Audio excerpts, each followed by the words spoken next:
When you're big enough. That's what it's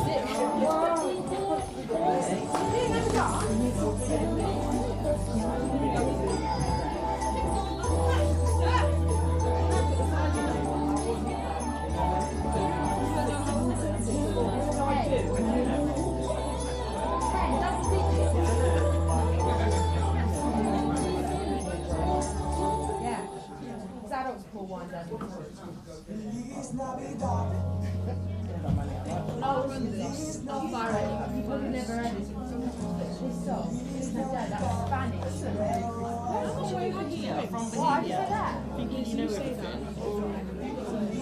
They teach that at Spanish at school. Do you learn Spanish at school?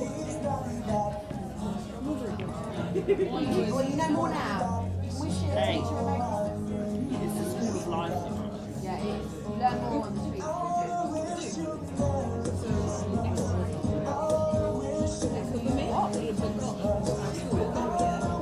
You wouldn't want to stop me. I'm not that. Because I live by the sea, don't I? I live yeah, we're sending millions to Bohemia in the summer. Yeah. You'd have an absolute laugh. I don't think you should get work I started work when I was 8 years old. That was a different time. I had to walk uphill. It was in the work there and back. It was the workhouse. I had to go up the chimney. Yeah. You were told by an elderly gentleman in a ragtag group of orphans. I met Santa there once. He's been there for like 4 years. Not one chimney. Yeah, you know other stuff. I was talking That's it. I was talking biscuits and that. What's in your boots?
Chocolates in.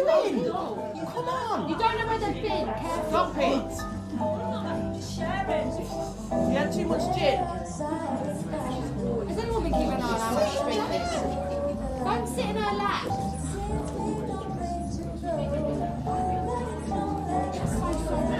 Every Christmas.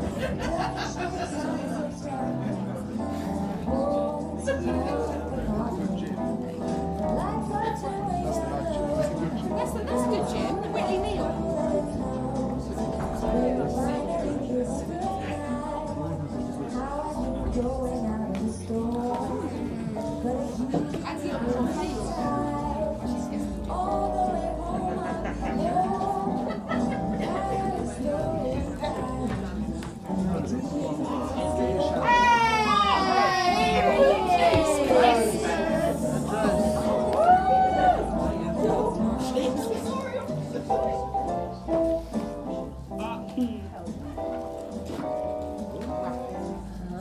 Thank you. I may have started it already. That's alright, we'll deal with it. We'll Yeah. You have to. Oh, bumpy. Camillo? God. Yeah, we do. Flopsy. Alright. Yeah. 3, 2, 1. Didn't even bang. No, don't try to let. You know what you have to do, right? Hold it. Yes. Now pull. Let's try it. Winner, chicken dinner. Familiar. Come on. Oh! That's it. There you go. Alright, what's You want one? inside? You got one?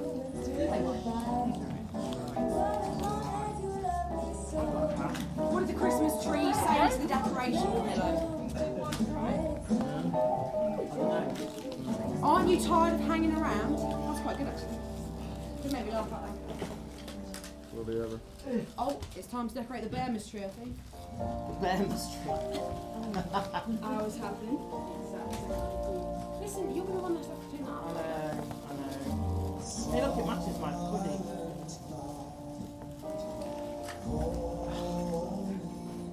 Walking around the Bearmas tree. Is that another crap?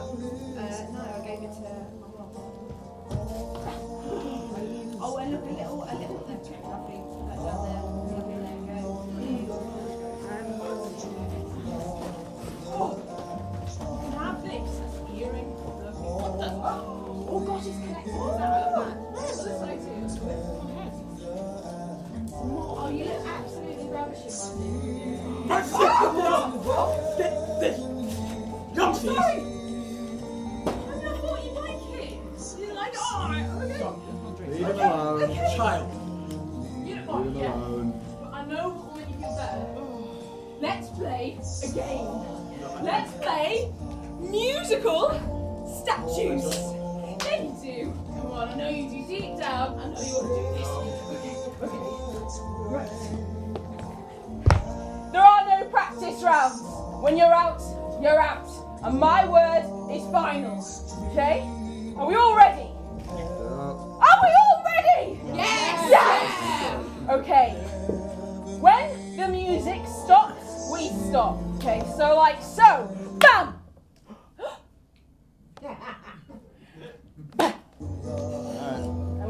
on. I want to see your best dance moves. Quite a slow song this one. Should we slow dance? I chose this, Archdamus. Mark your words. Okay. Round 1. Ah! Amelia, I saw your head move from the back. Yeah, I did. Look at this.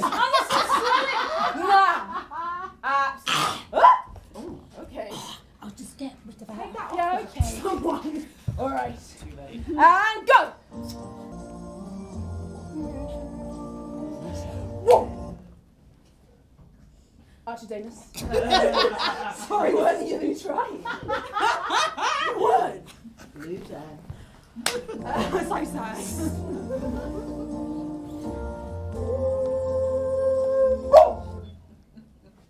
Uncle Camillo, didn't be dancing with my mum like that. You're out. Goodbye. No, that's not on. Out.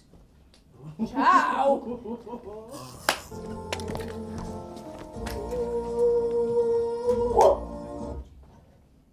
Becky. Yeah, you. Okay. Yep. Fine.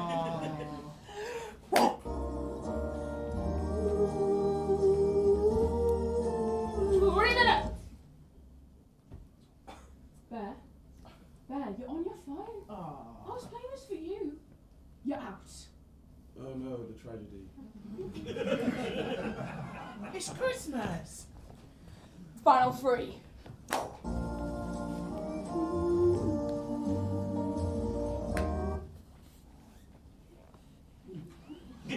Dad? Yeah, Yeah. that's fine. Yeah. Right, I'll be in the kitchen. Thanking you. Alright, love you. Final 2.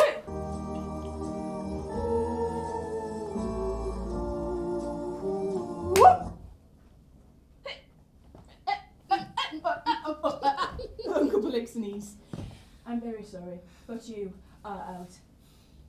Bye-bye. Which means, yes, you won. Oh, you win, Mum. Yes, please. Have you seen this? Oh. Clean it up. You can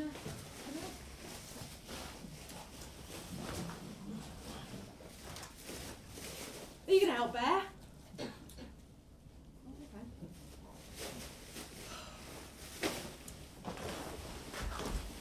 If you shall chance, Camillo, to visit Bohemia Park and serve your boss there, as I am now serving my boss here in Sicilia Court, you shall see much difference between my Bohemia and your Sicilia. I think my boss, Leontes, means to reciprocate the visit this summer, which he rightly owes to your boss, Polixenes. Leontes cannot show himself overly kind to Polixenes. They were brought up together in their childhood, and such an affection took root between them then, it cannot help but flourish now, and the heavens continue their love. I think there is not in the world either malice nor matter to alter it. You have a worthy treasure here in your young Prince Mamilius. He is a young man of the greatest promise that ever came into my note. I heartily agree with you in your hope of him. He's a splendid child.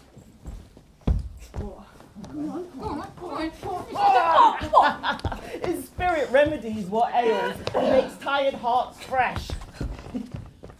I'll get you next time. Got ya. I got ya. I'm taking this.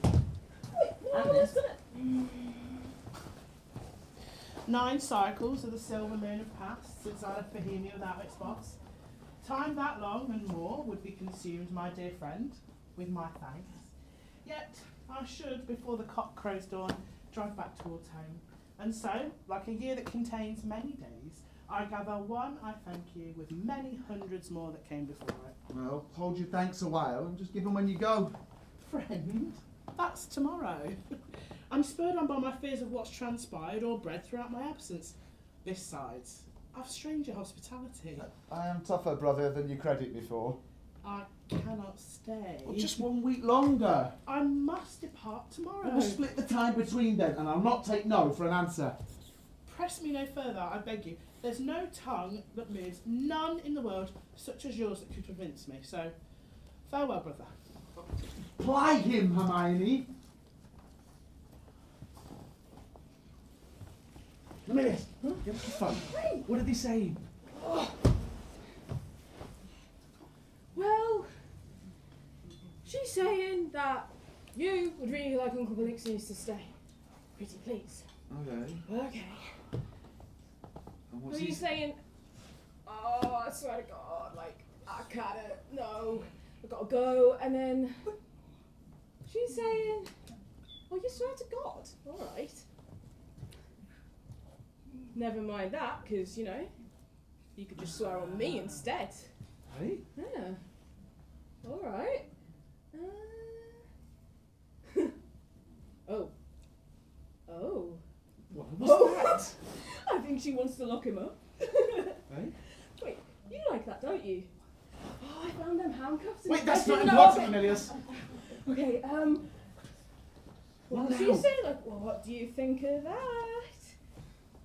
And he's going, you know what, I actually don't think he liked that. I think he quite likes, so he locked up by mum.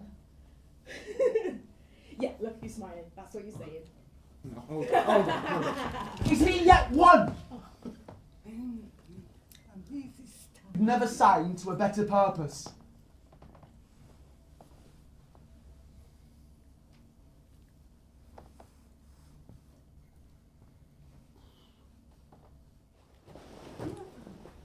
Never but once.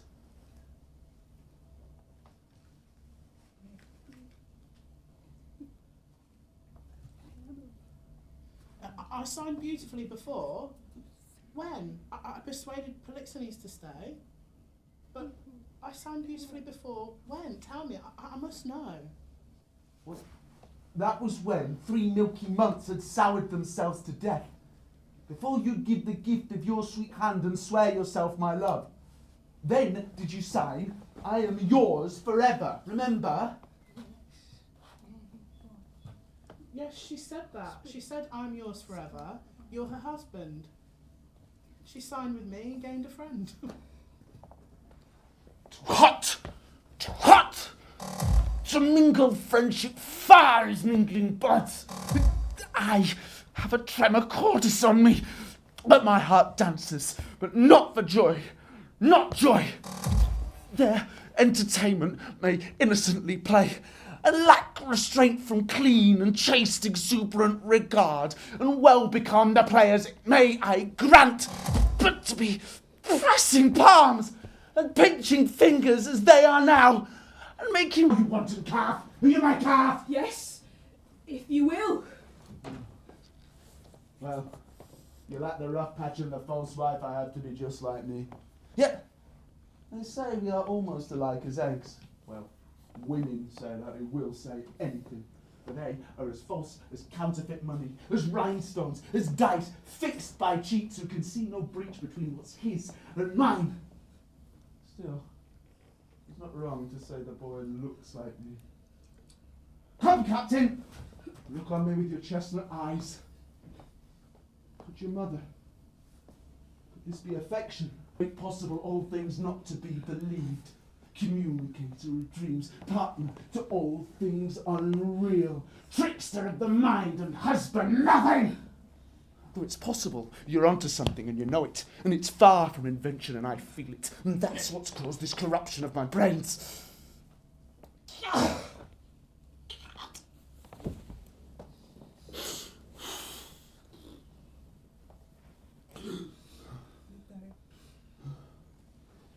How, friend? What news? How are you, best brother?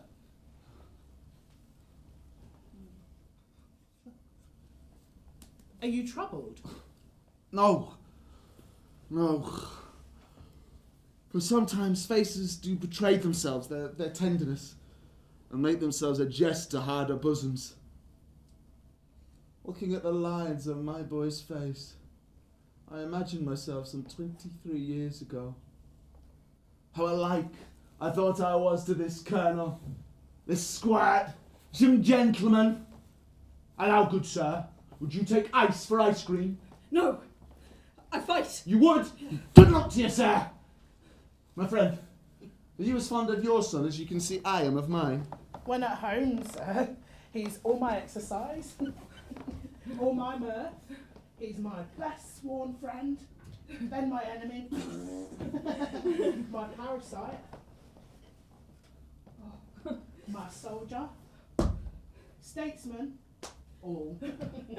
He makes a July day, a December day as short as July, and with his sunny impishness cures my tendency to brood. Well, so stands this squire officed with me. We two will walk, my friend. Leave you to your graver steps. Come on. Hermione, how you love us, show him in kindness. And what is prized in Sicilia be cheap. Next to yourself and my young rascal here, he's the nearest to my heart.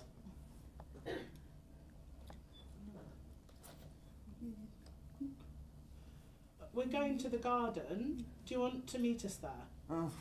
Go how and where you like. If you're beneath the sky, you will be found. Oh.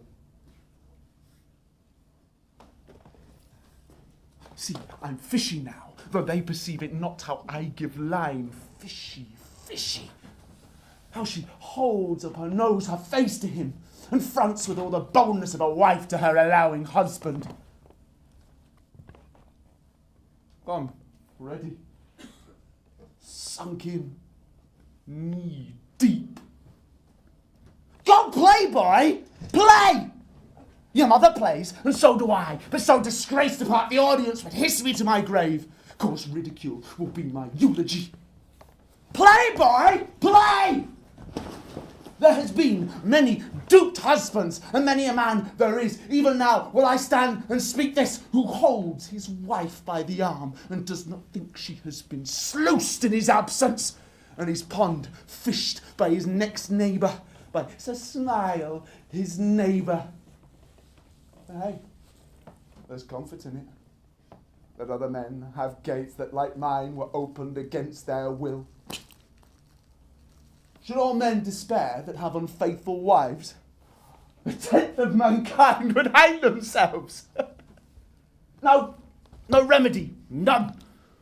No barricading your bride's birthing hole, brethren, for it lets in and out the enemy with club and dagger. There are many thousands of us that have this disease and feel it not.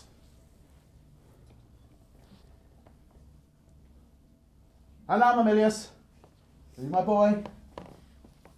I am like you, they say. Yeah, well, there's some comfort in it. What? Camillo now? Yeah. Well played, Mamilius. You are an honest man.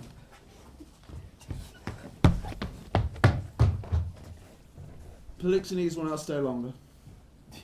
To keep him from his car was quite a task. He seemed resolved to hit the road. You saw that? Yeah, he wouldn't stay at your request. He made his workload more pressing. You noticed that? See, they're gossiping already. Whispering. Giggling. Leontes has no idea. It is well known when I am the last to know. Why was it, Camilla, that he did stay? Well, at your good wife's entreaty. Good. Good wife. Mm. Good should be germane. And while it is not. Tell me, Camilla, was this perceived by any other keen, observant eye but yours? The estate knows not of this business, does it? Business? I think most know Polixenes stays here longer. Huh? Stays here longer Yeah, but why? to satisfy your request and the entreaties of your most gracious wife. Satisfy. The entreaties of my gracious wife. Satisfy. Let that suffice. I've trusted you, Camilla, with all things dearest to my heart and confidences, wherein priest-like I've come forth from you a penitent, reformed. But I've been deceived by you, Camilla, and deceived by false integrity. I swear not. To think upon it, you are not honest, or if you are genuine, you hide your honesty away and shirk your duty bond to speak, or else you are lax and therefore undeserving of my solemn trust and therefore negligent, or else a fool, one who sees the game played out, the rich prize won and takes it as a joke. Gracious Leontes, I mean, I may be negligent, fearful, foolish, but in every one of these, no man is free. But these are all more mild liabilities than dishonesty could ever be called.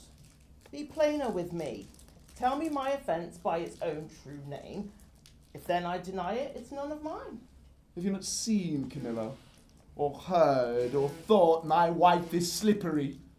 She is a hobby horse, and deserves a cruder name as any rank slut that puts out for a flip cock. Now say it and recognise it. I will not be a stander by and hear Hermione so slandered, not without my fierce objection noted.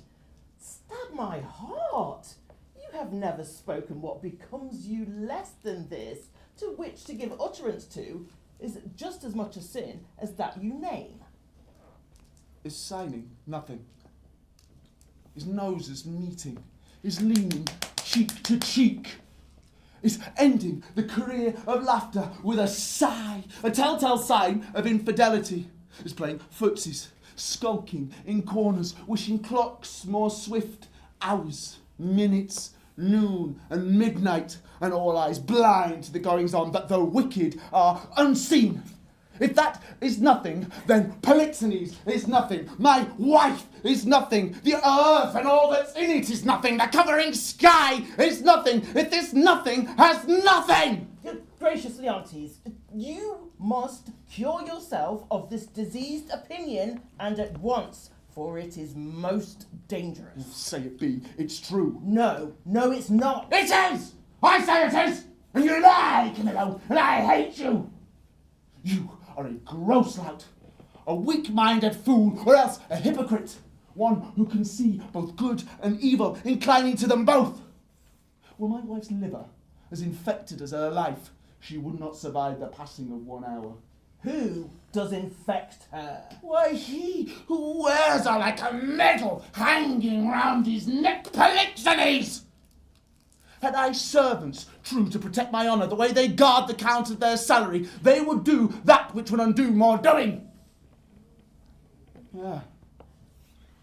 And you, as cupbearer, who I from lower rank have raised and given status in my court, who can see as clearly as the stars above how vexed I am, could put some spice into his cup, present that nightcap to my enemy, whose mortal sleep might bring me to some rest. I could do this, and with a softer venom that would not cause as much suspicion as a harsher poison. But I cannot believe her to be at fault, her being foremost honourable. I have loved you since I started. Hold your peace. Do you think I am so muddied, so deranged, to bring this agitation on myself, soil and stain the freshness of my sheets, which being clean is sleep, which being dirtied is burrs, thorns, nettles, tails of wasps? Would I do this, bring shame to the blood of my boy, my son, who I do love and I do think is mine, without just cause? Could man so botch? Yet I must believe you, sir. I do. And will snuff out Polixenes, provided that once he is removed, you once again take Hermione back into your embrace and silence the gossiping tongues in nearby courts and estates allied to yours. You now advise me the same I my own course had charted. I'll bring no blemish to a name, none. Go then, and with a countenance as clear as friendships where it feasts, be with Polixenes and with your wife. I will be his cupbearer. If he get wholesome beverage from me, count me not your servant. Do it. You'll have half of my heart. Do not. You split your own. I'll do it. And I will seem friendly, as you have advised.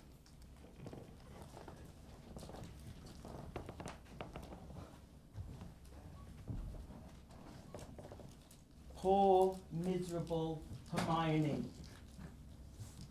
As for me, what must I do?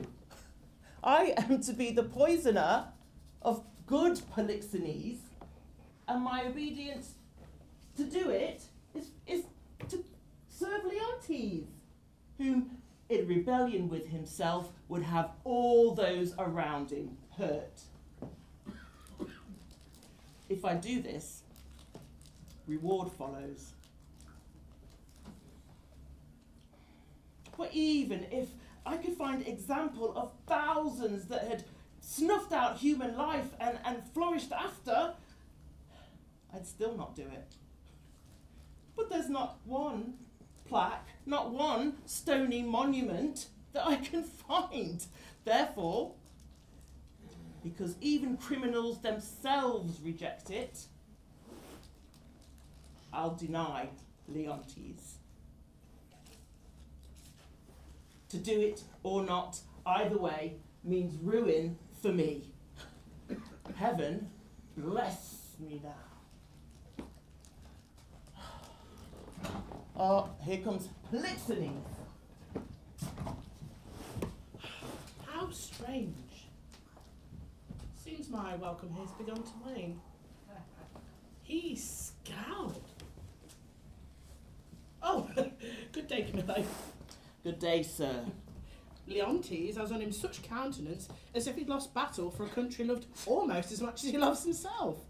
Just now I passed him with customary greeting, and he, rolling his eyes toward the heaven and oozing an aura of contempt, sped from me.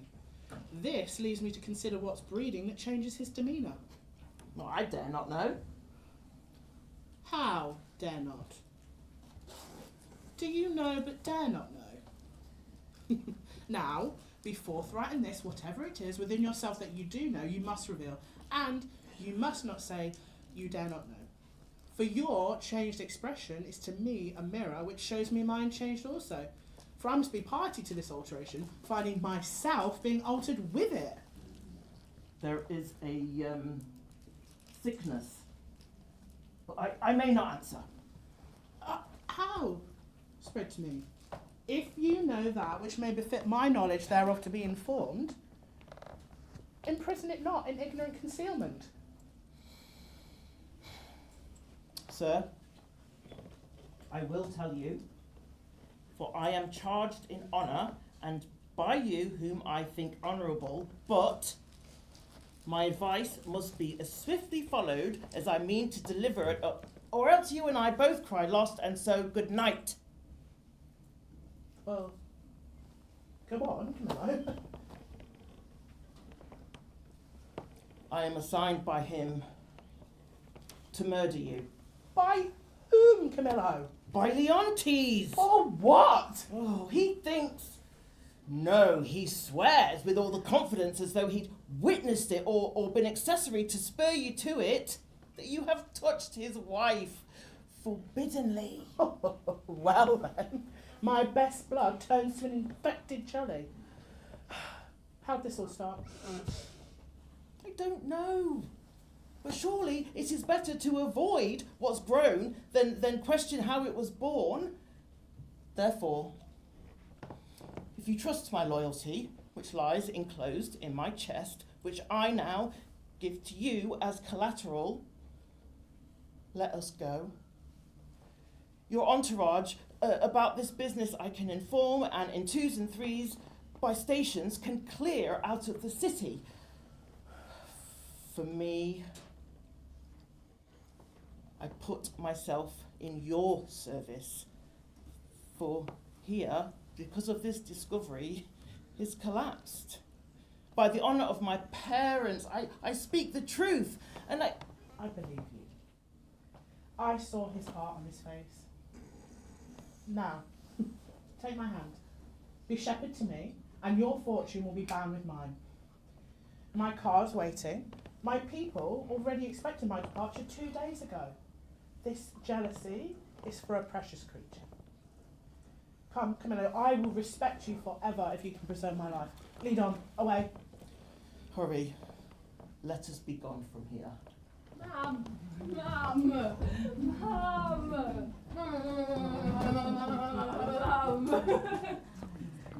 Mum! Oh, come on.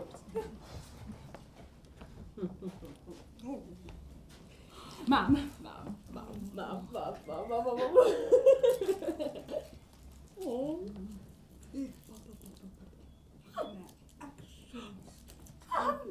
Don't say that. Come, feisty lord. Your mother is past exhaustion. Shall I be your playfellow? No, I don't want you. Mum. Why, my sweet lord? Because you'll smother me and speak to me as if I were a baby still. Your I love mother, young sir, is rounded out. I shall present my services to a fine new boy any day now, and then you will miss my playing and you'll wish me back. Yeah, I will. I won't at all.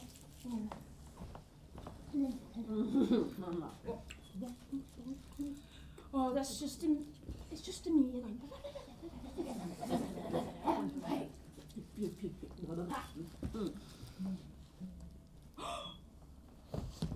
You want a story? I can get you a story. Happy or sad, shall it be? You want a happy story? But a sad tale's best for winter. I know one of ghosts and goblins.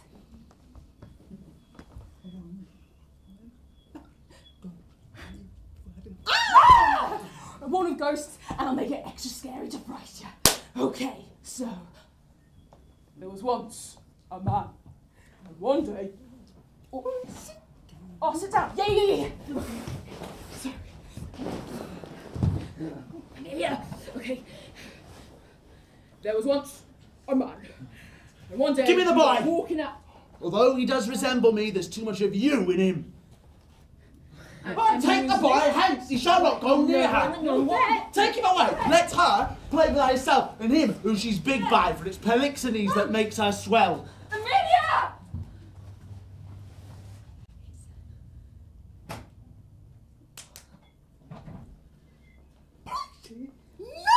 No. She swears is not is and swears. You would believe her saying. However, you lean to the contrary. Look, Antigonus, look, watch her closely. And if you are inclined to say she is a goodly lady, the justice of your heart must add, 'tis pity she's not true or honourable. Praise her for her outward beauty and charm, for it is true deserves high praise. But soon you'll shrug and hum and ha. And it's in these shrugs and hums and ha's that line up. If once you will say she's good, must come before, if next you will say she's honest. Take it from he who has the most reason to grieve the truth. She is an adulteress. An adulteress? No. She says, if a villain said so, most notorious villain in the world, he'd be more villainous.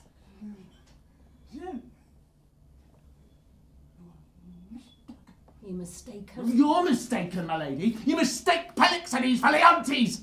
I have said she is an adulteress. I have said with who. And Camillo is her co-conspirator, one who knows what she should shame to know herself, were she not so stewed in learned reverie. She is a bed-swerver and deserves every crude and rank name as she deserves. And she knew about their planned escape. No. She swears on her life she was privy to none of this. And she wonders how this will grieve you. When you come to clearer knowledge, you've spoken this way to her. Gentle Leontes, you need to look inside yourself. The only way to right her is to say that you were wrong. No! If I am unsound, on which I build upon, then the earth is not strong enough to bear a schoolboy's top. Now, take her to the cellar, and any who speak for her are guilty because they speak.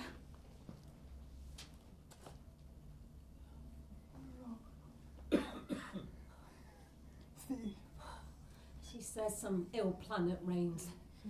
She must be patient until the heavens look with face more friendly. And good friends.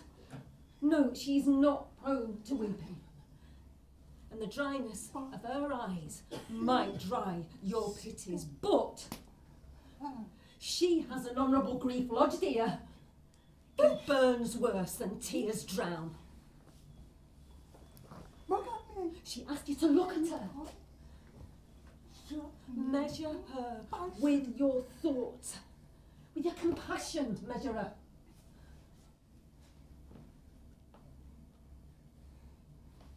Shall I be obeyed?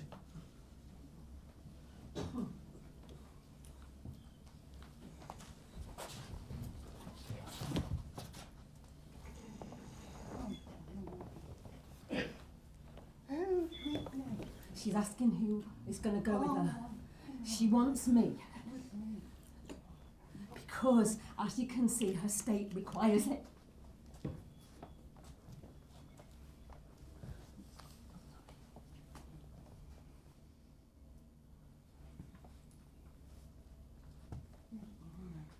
She asked me not to weep. When I know she deserves to be locked up, then I can abound in tears when she's freed.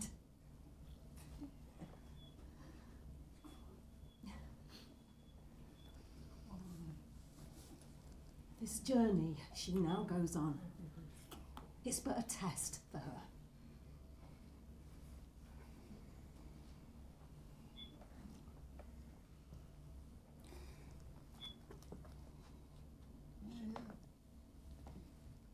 She never wished to see you so sorry.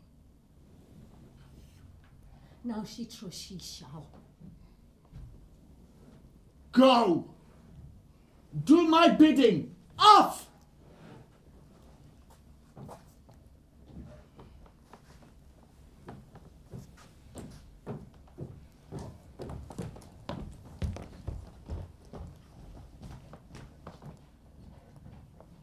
Be sure of what you do, or your justice may prove violence in which 3 souls suffer: yourself, your wife, your son. I would my life lay down, and I will do it, sir, just if you will accept that Hermione is blameless in the eyes of heaven and of you. I mean, of this which you accuse her. Hold your peace. It is not for myself that I speak. It is for you. You have been lied to by some vile perjurer that will be damned for it. If I knew the villain, I'd make the scoundrel... Cease, Lamar! You smell this business with a sense as cold as a dead man's nose. I see it and feel it. Oh, you will see these hands which will seize your neck and feel it when they do. If this proves true, we need no grave to bury innocence, not a drop of it left on the face of this whole dingy earth. So I lack credit. I wish you did in this, sir. I would be more content if you would prove her honour true than your suspicion, however you may be judged for it. What need we consult with you in this instead of following our own sound investigation? Our prerogative requires not your opinion, though our goodliness inquires of it. But let it be known, if you are bereft of sense and cannot or will not accept a truth such as this, let it be known, we need not your advice. This matter, the right, the wrong, the judging of it all, is properly mine. And I do wish, sir, that you had tried the case within your silent judgment without more commentary. Why is that? Either you were born a fool, or you've grown ignorant with age. Camilla's flight, compounded by their gross display as lust, evident as the stained sheets they left, which only lacked sight to be proven true, rank first amongst the evidences that sure upon the truth that push on this proceeding. Yet, the greater evidence still, for in a case of this importance were most wrongful to be rash, I, with urgency, have called the oracle, whose counsel will stop or spare me on. Have I done well? You have, indeed. The oracle speaks truth. Though I am satisfied in what I know and need no more, the oracle will provide reassurances to he who cannot accept or bring up themselves a truth such as this. We had thought it wise to keep the slut confined, locked up for now, so that the treachery of others not be left for her to do. Come. Follow me. We mean to give a speech, for this discovery will rouse us all. Rouse us to laughter, as I see it, if the good truth were known.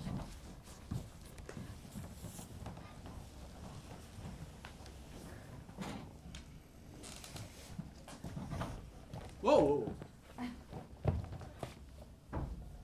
You know me, do you not? A worthy lady, and one I do honour. I pray you then, escort me to Hermione. I may not, madam. I have been instructed strictly to the contrary. What a thing! To lock up honesty and honour from the access of friendly visitors. Tell me, is it allowed to see Amelia? She's with her, yes? I must be present at your conference. So be it. Get her.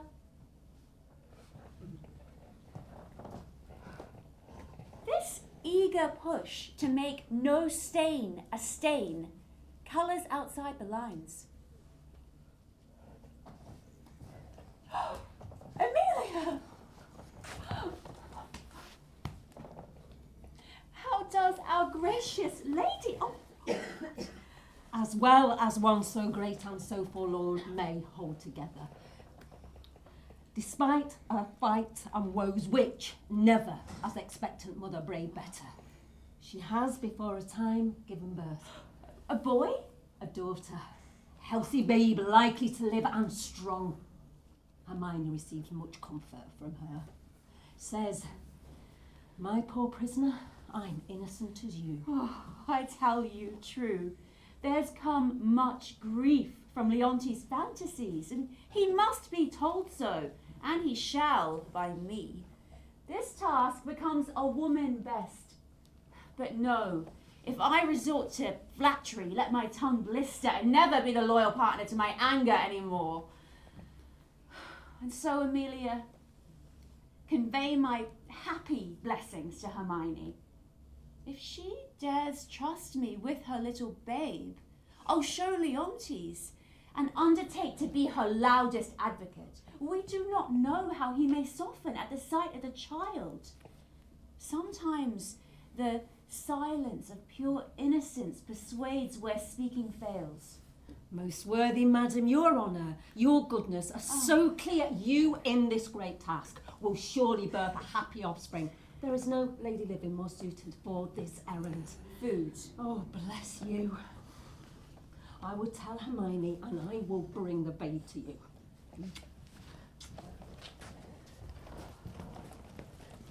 Madam, if it please Hermione to send the babe, I fear what comes to me if I allow it, without command. You need not fear it, sir. The child was prisoner to the womb, but now she's freed by nature's process. And so now she has entered, personhood. Hello. No longer a party to the anger of her father, nor guilty of, if any are, the crimes of her good mother. I say believe it. Upon my honour, I will stand between you and danger.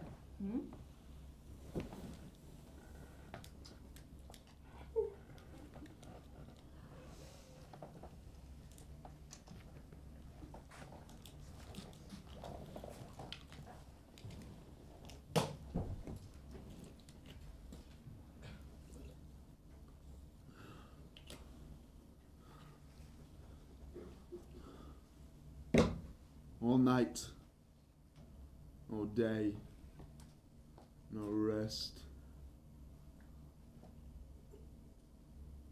It is my weakness that burdens me this way.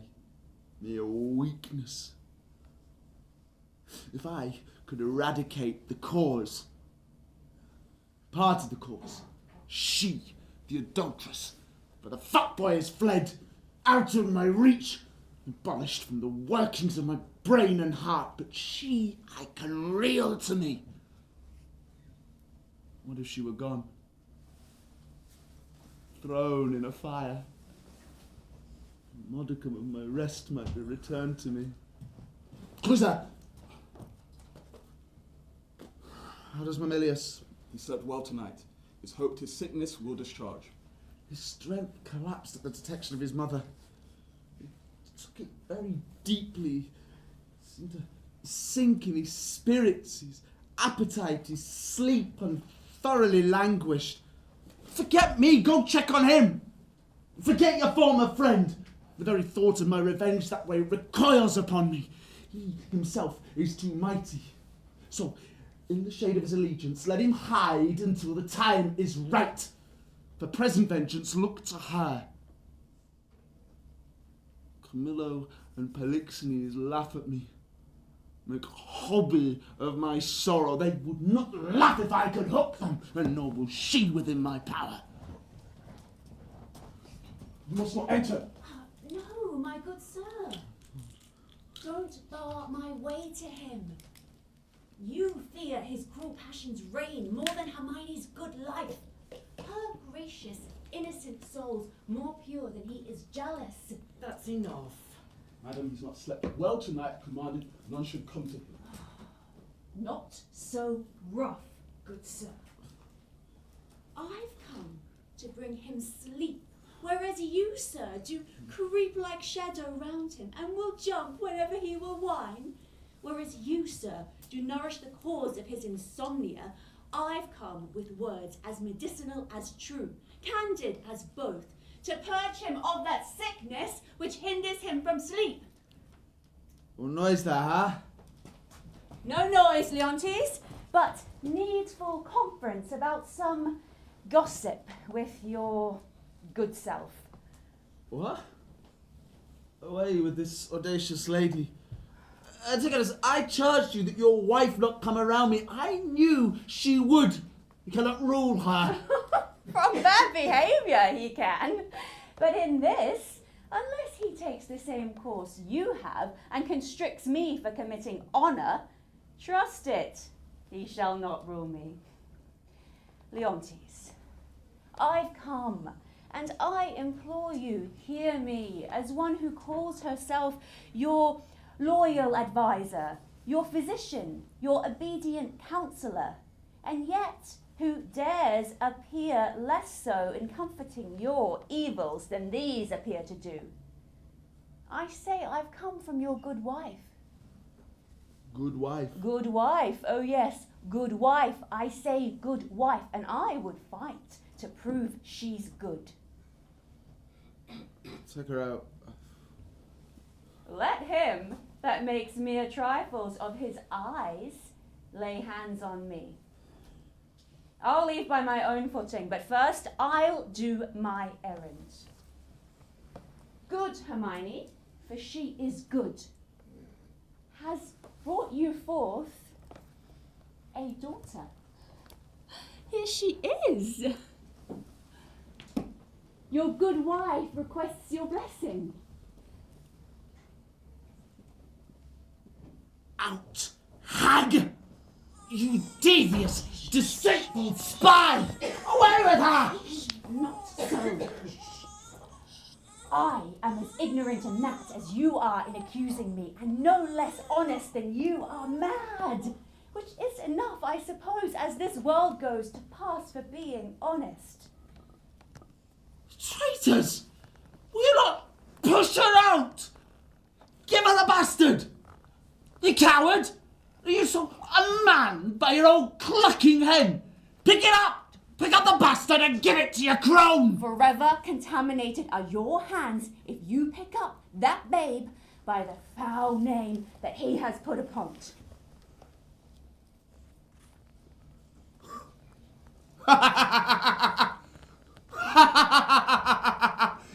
Prince's wife. As I wish you did, then you would not claim your children were not yours. Nest of traitors. I am none, I swear it. Oh, nor I, nor any, but one that's here, and that's himself. For he, the sacred honour of himself, his wife, his brightest son, his babe, betrays to slander, whose sting is sharper than a blade's, and will not dig up the root of his opinion, as rotten as ever oak or stone was sound. A shrew, a boundless tongue, who browbeats her husband and now baits me. That brat is not mine, it is the offspring of Polixenes, so together with its mother, take it out and have it consumed with fire. It is yours, and so like you that we may have cause to fear that she'll grow up sound of mind.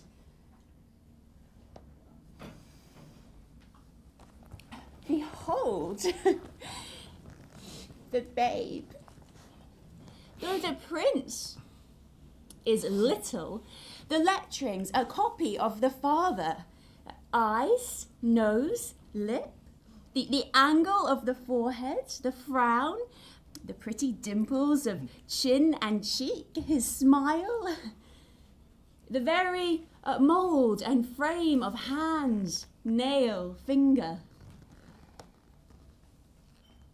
And you, great goddess nature, who has shaped her so like him that made her, if you've shaped the makeup and colours of her mind, put no green in't, so she won't think, like he does, her children not her husband's. Gross hag!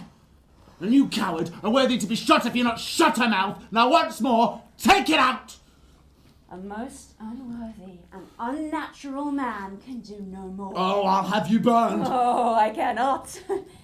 It is the heretic that makes the fire, not she that burns it. I'll not call you tyrant, but in this most cruel treatment of your wife, unable to produce more evidence than your weak-hinged fantasy, there is a whiff of tyranny, and it will make you vile and scandalous to the world. Out of my chamber with her! If I were a tyrant, where were her life? She would not call me one if she didn't know me one. I ask that you not push me. I'll be gone. Tend to your babe. She is yours. I pray she finds a kinder caregiver. Oh, why? Why force me out? You, sir, that plays the nanny to his follies, you will never do him good. No good at all. So, farewell. We are done.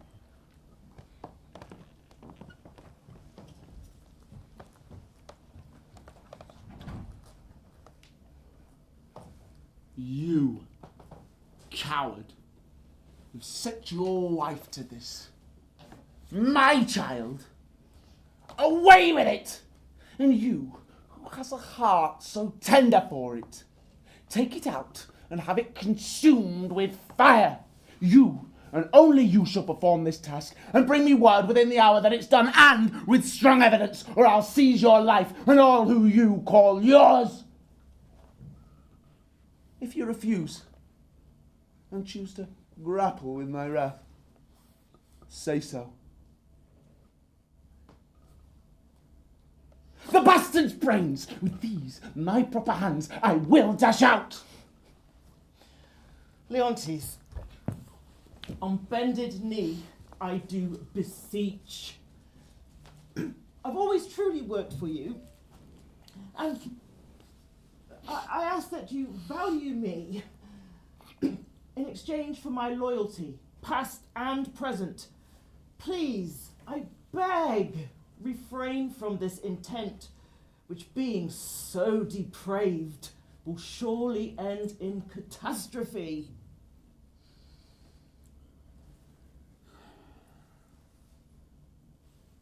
I am a feather to each wind that blows. Shall I let on? Let it grow to call me father? Better burn it now than curse it then. But still, I'll do nothing. I'll let it live. You, sir, you who have been so meekly meddlesome with your Lady Shrew, your nagging midwife, to save this bastard's life, what would you do to save this brat's life? Well, anything that my ability would undertake and nobleness allow, at least this much, I would pawn what little blood I have left to save this innocent. Anything possible. It shall be possible. Swear by your life you'll do my bidding. I will, sir. Mark it and perform it. Do you hear? For the failure at any point in this will be certain death for yourself and your shrew, who, for the time, we pardon. We charge you, as you are loyal to us, to take this female bastard out to some remote and distant place quite out of the estate, and there you leave it, without more mercy to its own protection and favour of the climate. As by strange fortune it did come to us, we do in justice charge you on your soul's peril and your body's torture to take it to some remote place where fate will nurse or end it. Now pick it up!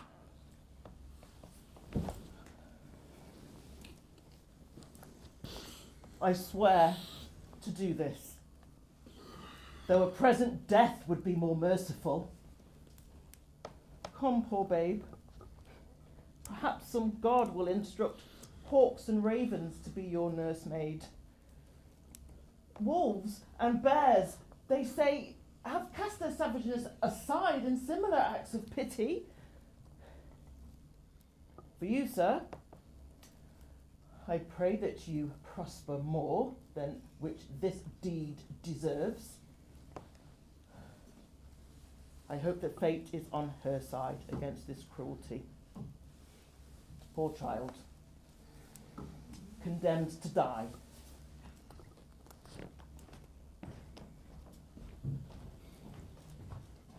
No! I'll not raise another man's child. You'll follow him.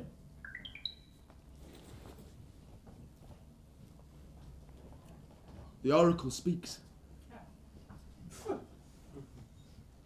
For now, a trial, so that we may arraign our most disloyal lady.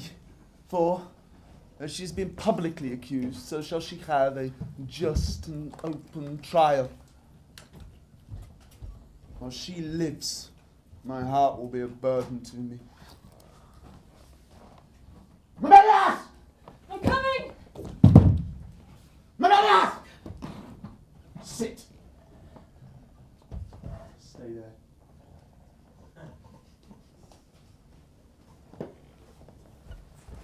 Come on!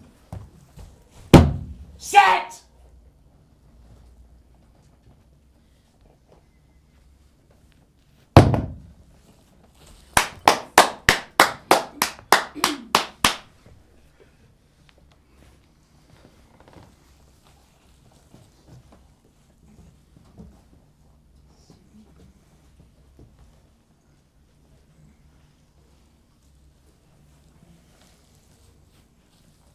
At this trial, to our grief, let us be cleared of being tyrannous, since we so openly proceed towards justice, which shall have due course, ending with the guilt or the acquittal.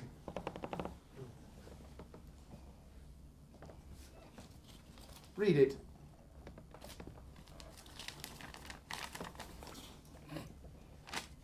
No.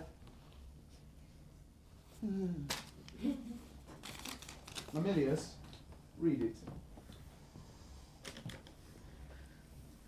Hermione, wife to the worthy Leontes, You are hereby accused and will stand trial for... Dad, please. For adultery!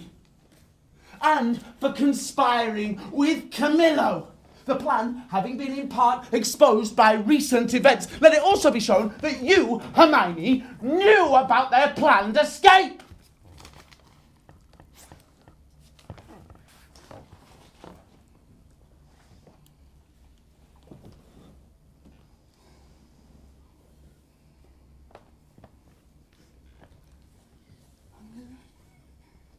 Hermione is saying, since all that I can say is only that which contradicts my accusation, and the testimony on my part, none but what comes from myself, it hardly helps to say not guilty. My integrity, being heard as falsehood, shall, as I express it, be so received, except if powers divine behold our human actions, and they do, I do not doubt my innocence shall make false accusation blush, and tyranny tremble at patience. You, Leontes, best know, who least appear to know, my past life hath been as continent, as chaste, as true, as I am now unhappy.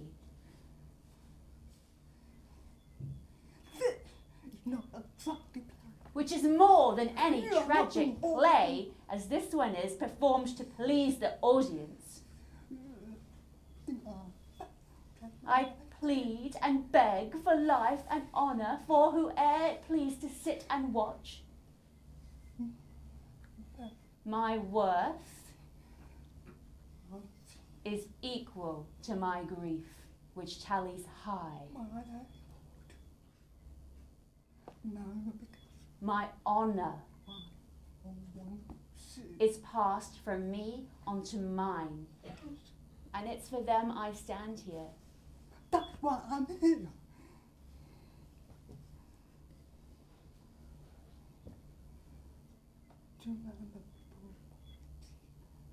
I appeal to your own memory, sir, before Polixenes came to Sicilia. How I was in your grace, and how worthy to be so. Since he left, I've been handed names and traits so dire that they transport me here. If I'm one speck beyond the bound of honour in act or thought that way inclining, hardened be the hearts of all who hear. And may my son and babe shout curses on my grave.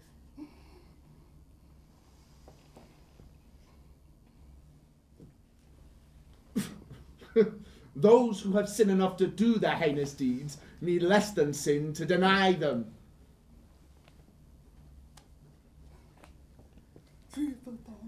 Yes, true enough. But that's an adage, sir, not apt for me. You will not own it.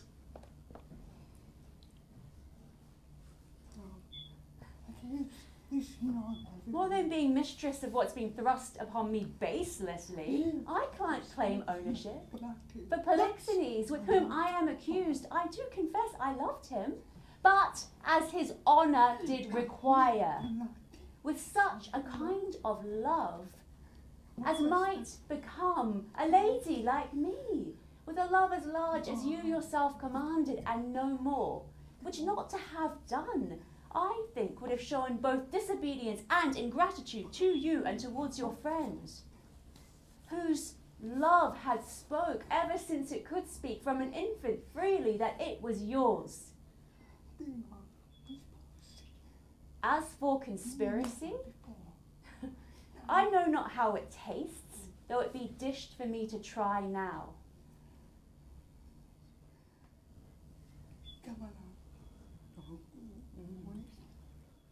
All I know of it is that Camillo is an honest man.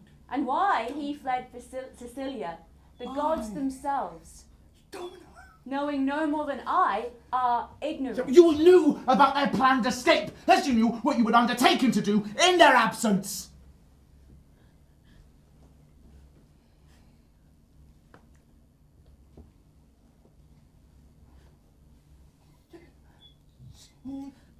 Sir, you speak a language I don't understand. My life's become the target of your dreams, and I surrender. Your actions fill my dreams. You are a bastard with Polixenes, and I but dreamed it. Because you are so shameless, and those of her kind often are, and because you so selfishly cling to your lies, for this, your bastard has been thrown out, left to die alone with no father to own it, the fault of which lies precisely at your feet, and you will feel our justice, the most merciful form of which will be to die.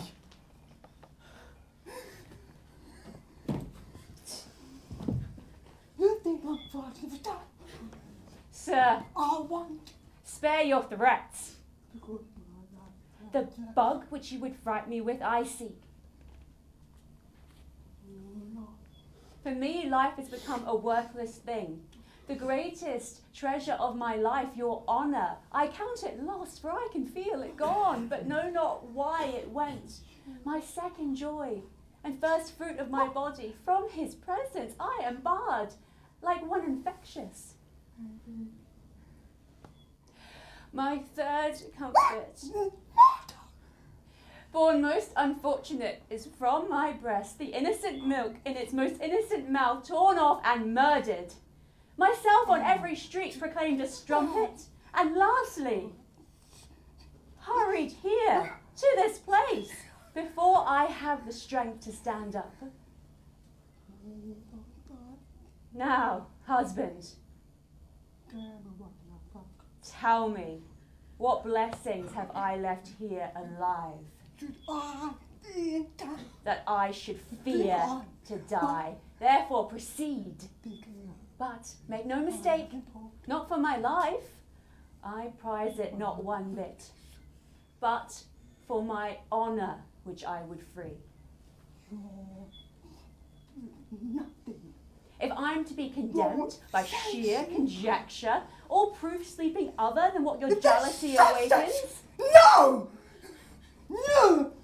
Why? I say it's rigour and not justice. The oracle speaks. Hermione is true.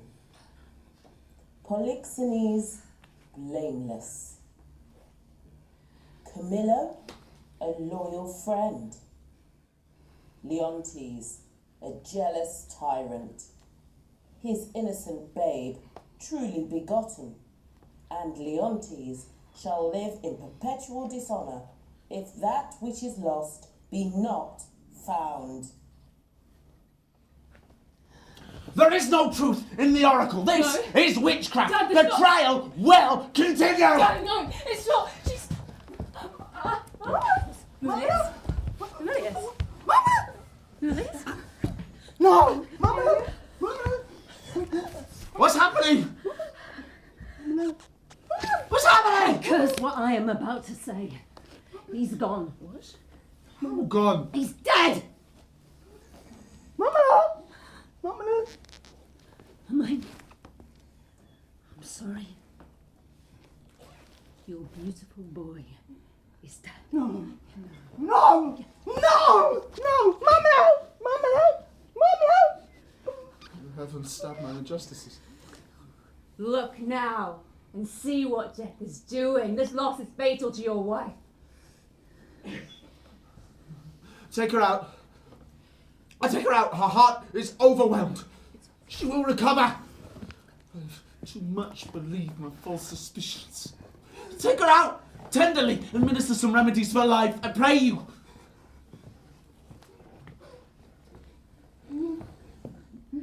Pardon heavens my vain rejection of the truth. I'll reconcile with Polixenes. Entreat my wife, Recall the good Camillo, who I do proclaim a man of truth and mercy, for being transported by my jealousies to bloody thoughts and to revenge. I chose Camillo to minister the poison to my friend Polixenes, which he had done so had not the right might Guina thwarted my rash command, and to the certain hazard of all uncertainties himself set forth with nothing but his honour. More the time! Oh. Cut my vest. Else my heart, breaking the seams, break too.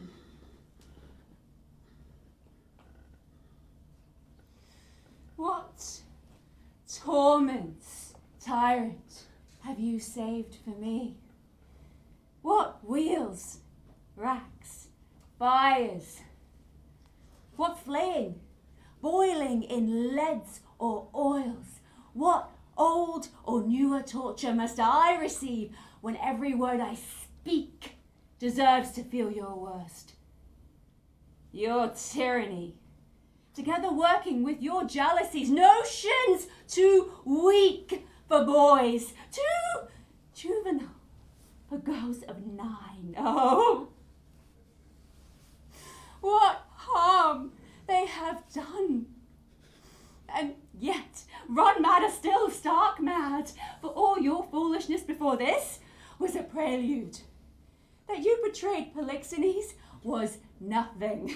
That just showed you a fool, inconstant, damnable, ungrateful. Nor was it much that you would have poisoned good Camillo's honour to make him kill Polixenes.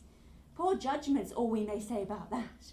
And I suppose that throwing out your precious baby girl is nothing to fret over. Though a devil would cry tears through the fire, for he'd do it.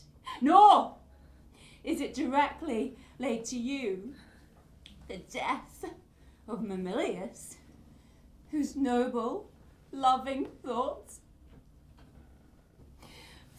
wise for one so young, shattered his heart when he heard how his cruel, foolish father scorned his gracious mum. Oh, no!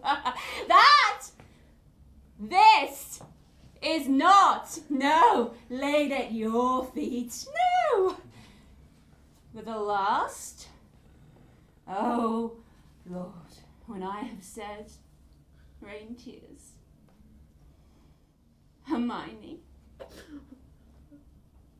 Hermione, the sweetest, dearest creature's dead. And vengeance for it not come down yet.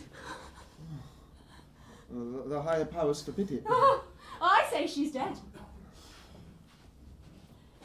I'll swear it. If not word nor oath convince you, go and see. If you can bring colour or lustre to her lip or eye, heat outwardly or breath within, I'll serve you as I would do the gods. No. No. No.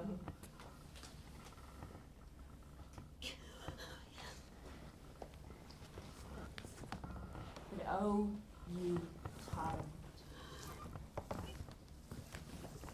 Do not repent these things, for they are heavier than all your cries can move. Resign yourself to nothing but despair. 1,000 knees, 10,000 years in prayer, naked fasting upon a barren mountain in harsh winter and storm perpetual would not move the gods to shed a tear for you. Go on. Go on. You cannot talk too much. I do deserve all tongues to talk their bitterest. Please. No. Lead me to the body of my wife. My son. One grave shall be for both. On it The cause of their death shall be writ to name my shame perpetually. I'll go to the chapel once each day where they lie. The tears I shed there will be my recreation. Please, Leo, leave me.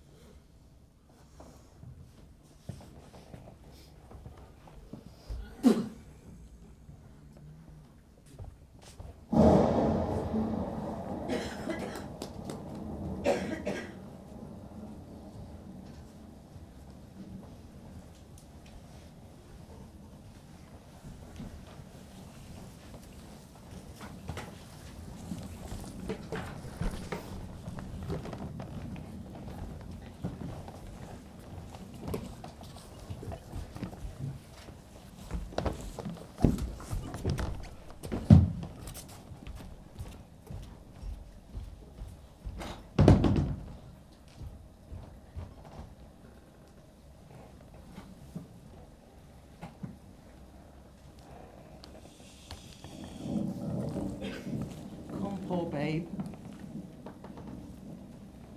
I have heard it said that spirits of the dead may walk again. If this is true, your mother appeared to me last night, and never was a dream so like a waking. Came to me this vision, sometimes her head on one side, sometimes the other, like a grieving angel, a vessel full of sorrow, dressed in pure white robes, like holiness itself. She did approach the cabin where I lay. Thrice bowed before me, and trembling as if to begin to sign, her eyes became two watery spouts, and she cried and cried. And then she stopped and signed, Antigonus, since fate has chosen you against your kinder disposition to be the thrower out of my poor babe, according to your oath, there is land remote enough in Bohemia. There weep and leave her crying, because the babe is counted lost forever. Perdita, I ask you name her, for this ignoble act put on you by Leontes. You will never see your wife, Paulina, again. And then with shrieks, she melted into air. I, much frightened, in time composed myself, and I swore that this were real and no phantom. Dreams are toys, but for this once, though superstitiously, I will be moved by it. I do think Hermione has suffered death, and that Leontes, thinking that this is Polixenes' child, wants her to be left here in Bohemia to face life or death on the land of her real father. Blossom, may you thrive.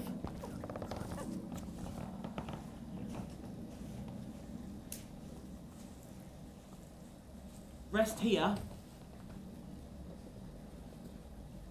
I have written your story down, and there's money enough to persuade some kind passerby to raise you with more to spare. The storm grows worse.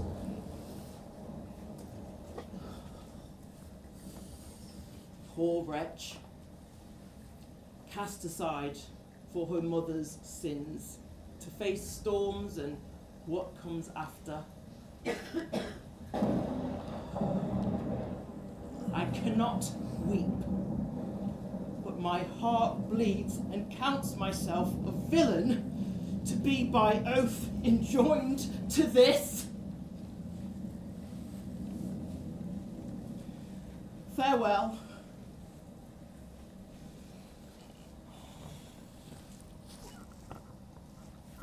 The sky frowns more and more.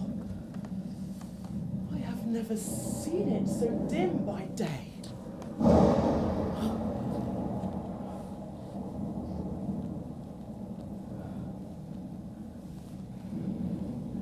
No.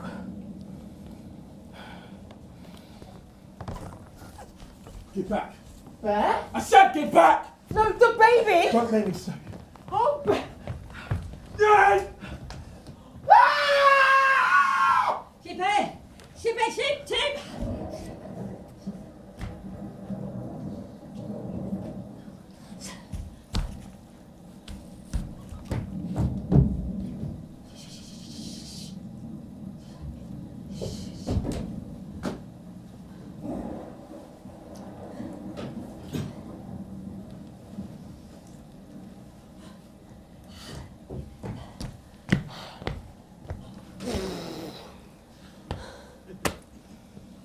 If I had my way, the youth sleep away the years between 10 and 23.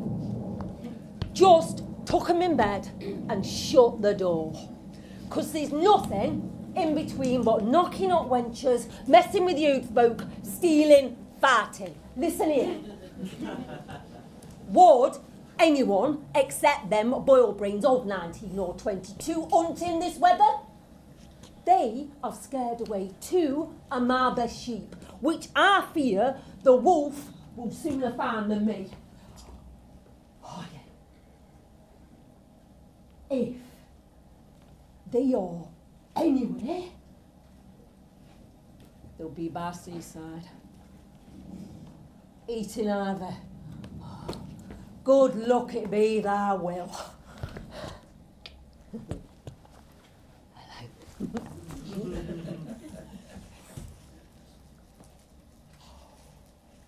What have we here?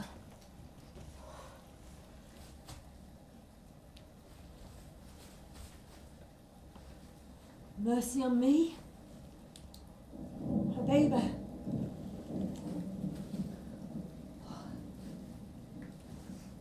A teeny weeny baby. Boy or girl, I wonder. Mercy.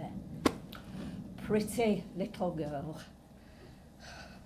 This surely came from some messing around. I'm no scholar, but I can read the writing on the wall. And this came from some eye-reared lady-in-waiting sort. And this, wages paid for some trunk work, stair work, or behind door work. 2 that made her were warmer than the poor thing is now. I'll take her up, for pity's sake. I'll wait till my son comes. He is nearby. I heard him. Hello. William? William? Hello! Mama! What? You were right there.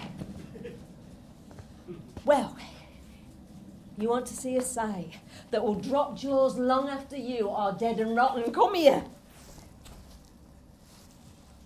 What's the matter, boy? I've seen 2 such sights. One at sea, one at land. But I cannot say it is the sea because it has become sky. Both dark as grey, so that between sea and sky you cannot thrust a hairpin. What? I wish you could have seen how the sea raged and roared with huge waves that chewed up the shore, but that's beside the point.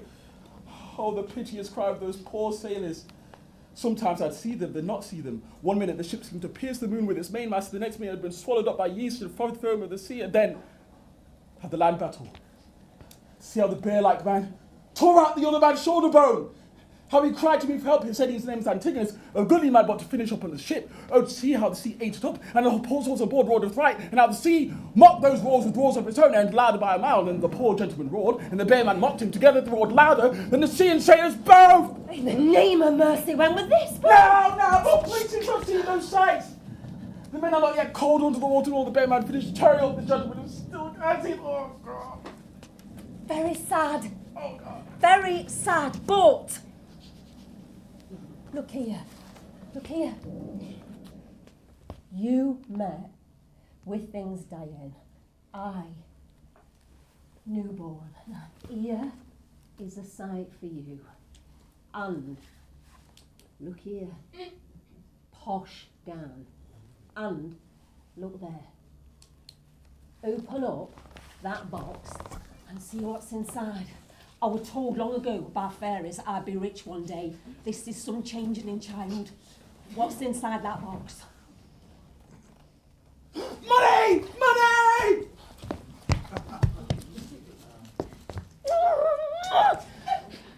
The fairies were right, and bless me! Keep it close, lock your lips. Fortune has smiled on us, boy, and to thrive requires nothing but our secrecy. Let the sheep keep the ivy, we'll go home quickly. You go home with your prizes. I'll go see if the bear has gone from the gentleman. And how much of him is left. If there's any, I'll bury it. It's a good deed. And if you can discern a clue to who he was by what's left of him, bring me back to see it. I will, and you'll help me dig the grave. It's a lucky day, boy. We'll do good deeds on it.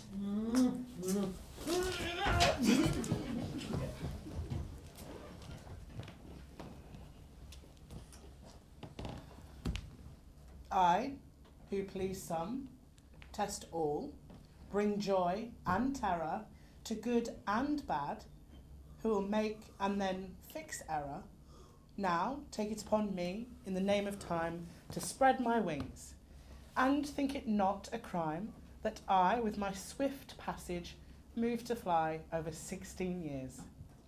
The story I'll pass by through that wide gap, since it is within my power to overthrow law, and in one self-made hour to make and unmake custom. Let me act as I did long before you knew the fact that time itself would end.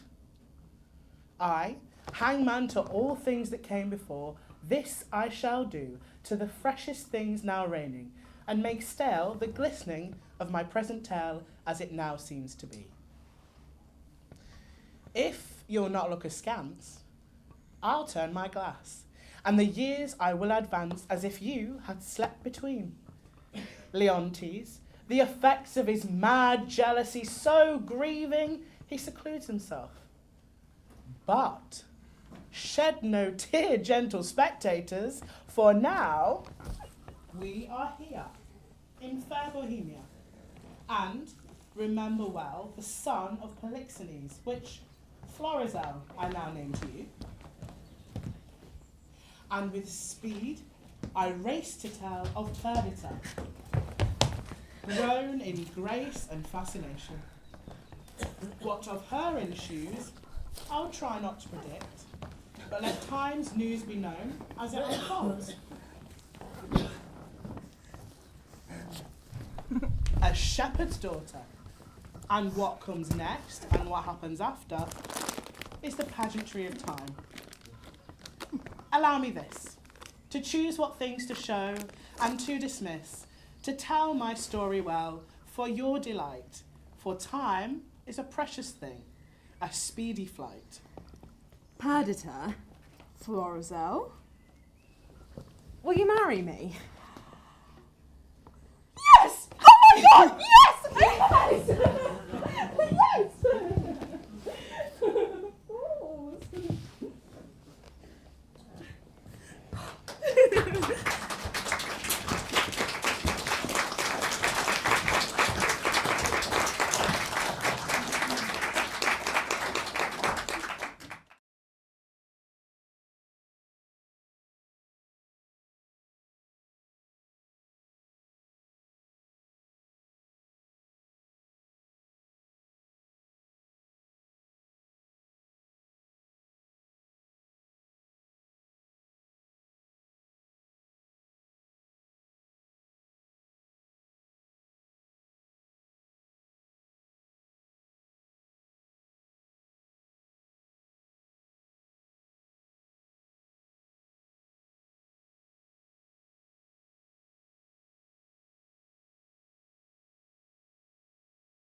you, Camillo, petition me no further.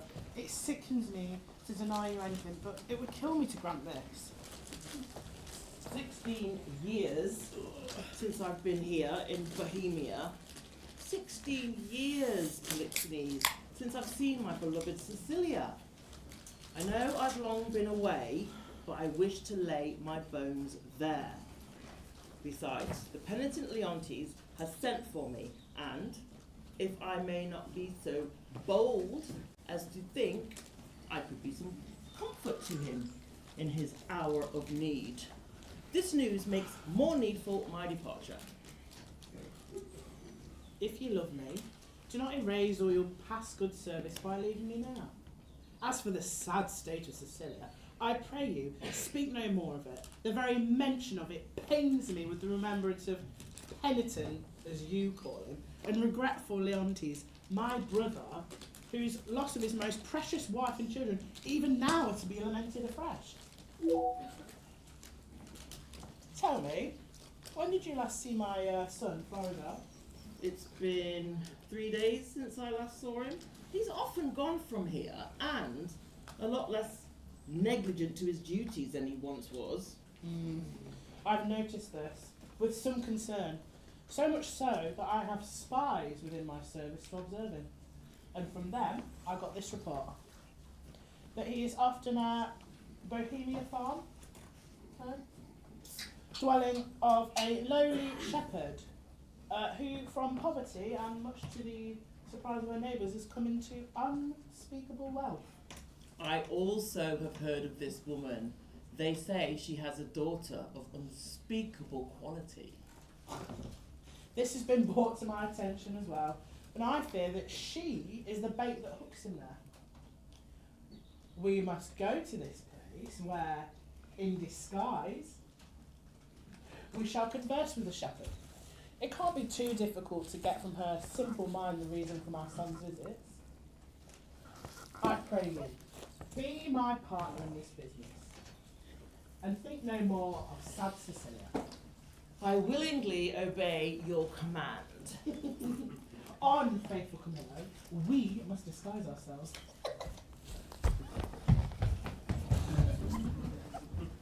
When daffodils begin to grow, and lasses frolic in the hay, and everything begins to show, for seeding follows winter's grey.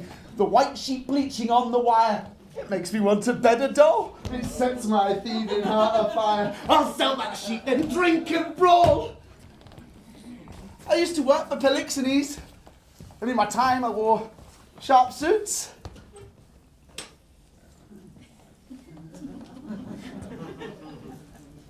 But now I'm out of service. Thank you. Should I mourn for that, my dear? The pale moon shines by night, and when I wander here and there, I usually go right. If outlaws wander free to live, and over common folk run riot, then my account I'll gladly give, and in the jail deny it. My business is sheets. Music sheets. Stealing sheets. Between the sheets. When a dog makes his bed, best guard your pillowcases.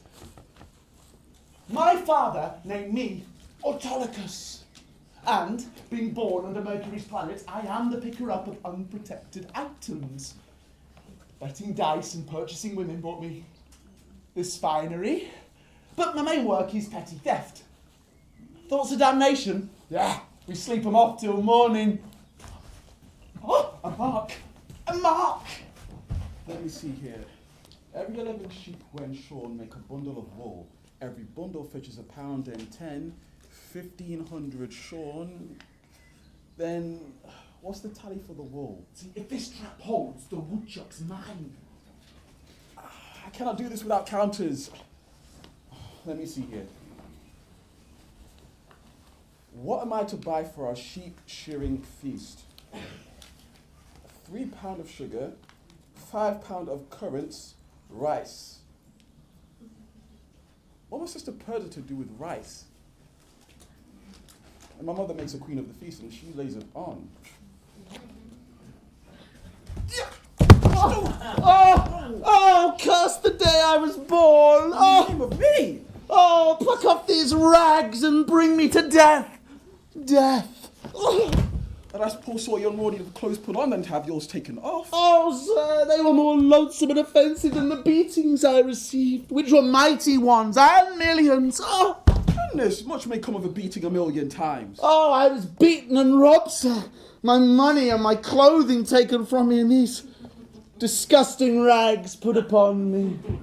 Oh, Give me a hand. oh, Come on. I'll help you. Go on. gently, sir. Sweet sir, kind sir. Ah, you poor soul. Oh, I think I've sprained my... my shoulder blade, Oh. yes. Oh, Can you stand? Yeah, gently, sir. Sweet sir. Oh, kind sir. Oh, you have done me a charitable service. Oh. Do you need money? I mean, I have a little. No. Keep your money, good sir. It would split my heart. Good sir. What sort of fellow is he that robbed you? He was a loathsome one, sir. Yeah. Said he keeps the company of naughty ladies.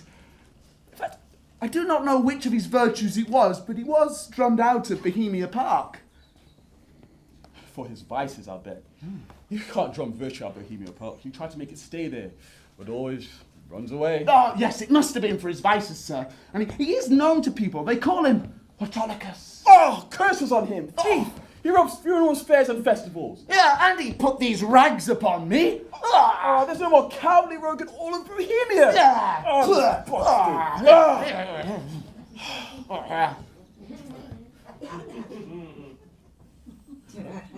How are you now? Yeah, I'm all right. I stand. I can walk. So I bid you adieu. Shall I help you on your way? No, good sir. Sweet son. No. Stay. Then fare thee well. I'll go buy spices for our sheep-shearing feast. Oh, may you prosper, sir. Goodbye. Oh, well, that...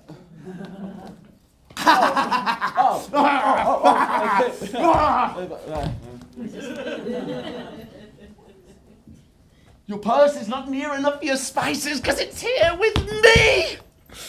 And, if this cheap one can't beget another, and shearers prove themselves cheap, then have me disgraced and my name writ in the book of virtues.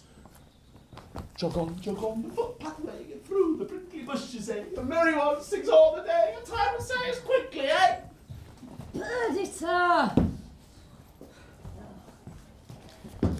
Hey, where are you going? What's the matter? Look at me! With your bright blooming garb, you less resemble a shepherdess than radiant goddess Flora hailing springtime start. This, your sheep-shearing, is like a feast made for the petty gods, and you, the queen of it. My gracious love, the heir of Bohemia Park, you have debased yourself in peasant's clothes, and me, a lowly maid, is dressed up like a goddess. Were not our festivals a wild free-for-all where the grazing guests digest it as custom, I would blush to see you so attired and faint were I to look into a mirror. I bless the day that my dog Jeff made his escape across your mum's farm. Oh, well, no time of fun or joy. In me, our difference causes dread.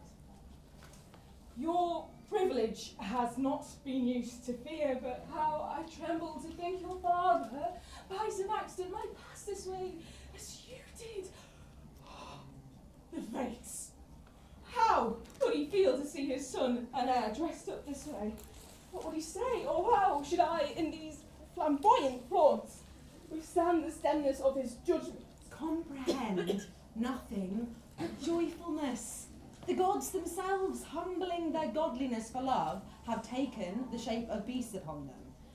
Their transformations were never for a piece of beauty rarer, nor were they near as pure, since my desires run not before my honour nor my lusts, burn as hot as our betrothal. Oh. But, sir, your resolution, it cannot hold when it is opposed by your father.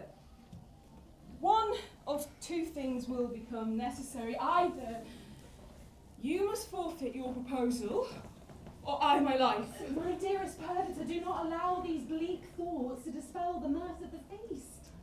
For either I am yours or not my father's. For I cannot be my own or anything to anyone if I am not yours. In this I am most certain. So, let the fates conspire! Lady Fortune, may your love bless us. Oh, see, your guests approach. Prepare yourself to entertain them sprightly and let's be flushed with mirth. Good grief, my child.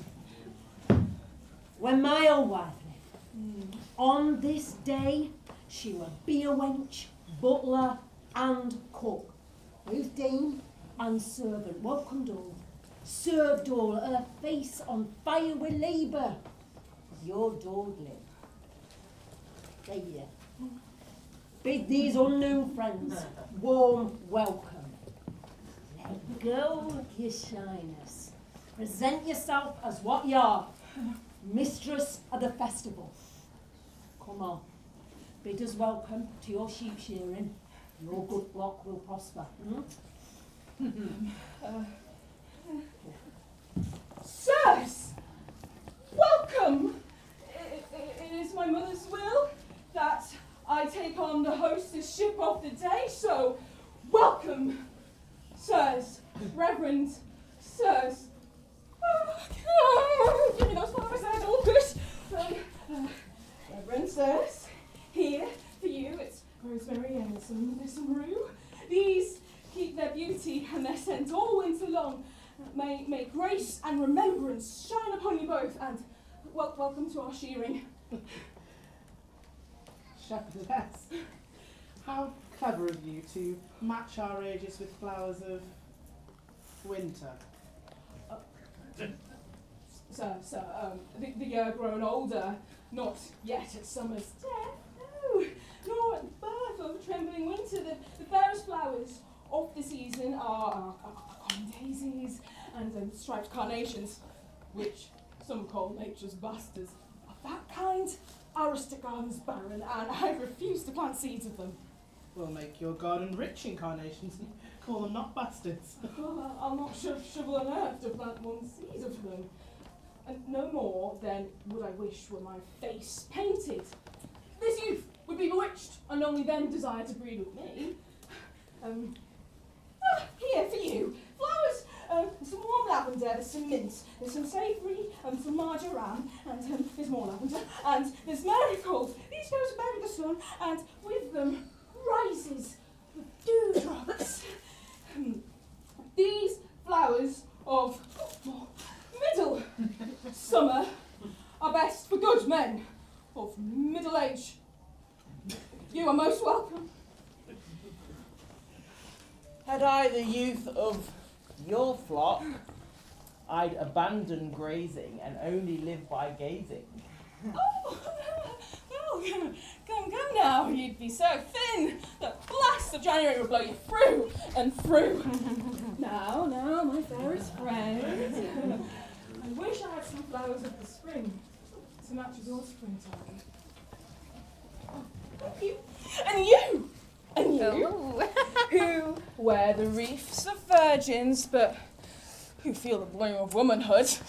Oh, Persephone, I wish for flowers that you, afraid, let fall from Hades' chariot, spry daffodils that come before the swallow dares and brave the winds of March with their beauty. Violets, small but sweeter in the shape of Hera's eyes, or Aphrodite's breath. Pale primroses that wilt unwed before they can behold Apollo's sunlit strength. It's a malady quite common to young maids. Bold oxlips and proud hollyhocks and lilies of all kinds, the fleur-de-lis being one. These I lack to make you garlands of, and my sweet friend to strew him o'er and o'er. What, like a corpse? No, like a back for love to lie and play on. Not like a corpse, unless not to be buried, but alive and in my arms. Come, take your flowers. I think like all the plays I have seen at Sunday pastorals, and this dress of mine has changed my disposition. All you do still betters what you've done. When you speak, sweet, I wish you do it always. And when you sing, I wish that every waking moment were filled with your song. And even when you're mad, you'd sing that too. And when you dance, you'd be a wave of the sea, so you might always do nothing but that. Move still, still so, and have no other doing. All you do so perfect in its own unique display crowns what you've done with each new present deed, so all your acts are queens. Oh, Doricles, your praises are too large. If your wild youth and the true blood which shows clearly through it did not confirm you as a simple shepherd who would not lie, I might fear my Doricles. You wooed me with flattery. I think you have as little cause to fear as I have reason to do it. Now, come with me and dance. Give me your hand, my perdita, like turtle doves which never wish to part. To this I'll swear. This is the prettiest shepherdess that ever ran on the pasture. All she does or says appears as something greater than herself. Too noble for this place. He whispers something in her ear that makes her cheeks blush. Sweet girl. She's the queen of curds and cream. Come on, strike up! I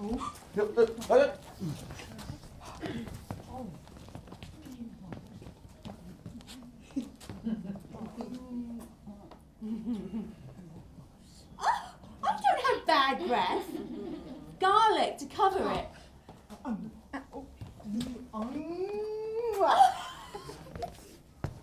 Yours is worse.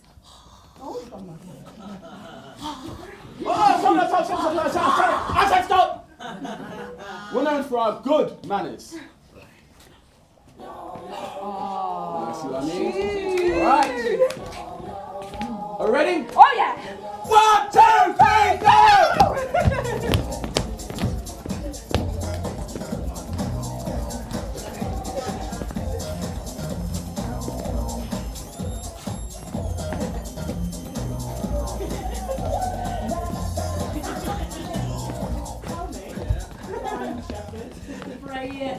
Call me Sage, for that is my name. Tell me, kind sage, what of this lad who dances so intently with your daughter? They call him Doricles. He boasts he possesses many pastures. I count this true only from his report, but I believe it. He seems in earnest. Says he loves me daughter. I think so too. For never is the moon gaze upon the water as he'll stand and gaze into my daughter's eyes. And to be plain, thinks he'll half a kiss to tell who loves the other best. She dances grandly. She does everything. Though I don't mean to brag on her, but if that young Doricles should make to wonder, she will bring him things which he not dreams of. Linen white as driven snow, satin black as nighttime glow, gloves as sweet as damask rose, master faces and for noses, petticoats and lacy shawls, for their guys to buy their dolls, hat pins, brooches, maids of steel, what maids lack from head to heel. Come buy from me, come buy, come buy, come buy, or else your girls will cry. If I were not in love with Mopsa, I would not give you my money. But since my heart belongs to hers, I'll pay the ransom for certain ribbons and gloves. He he promised to give them to me before the festival, but late is better than never.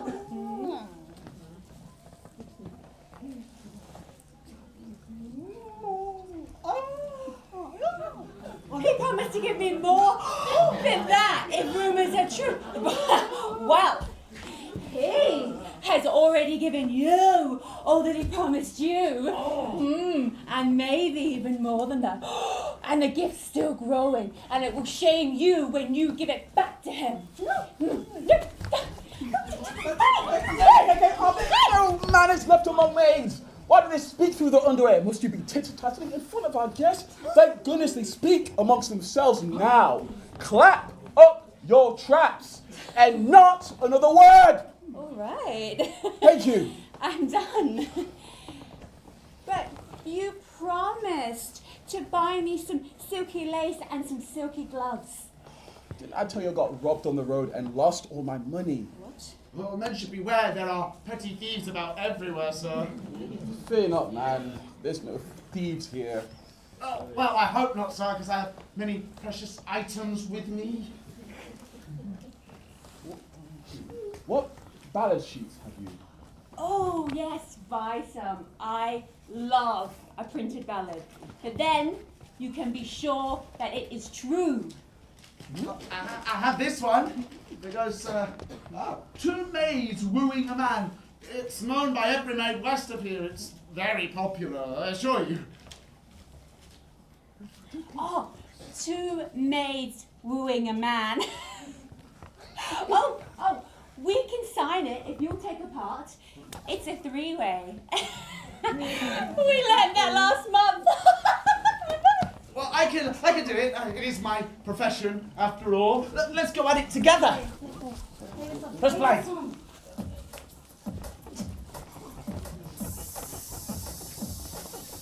Leave me now, for I must go.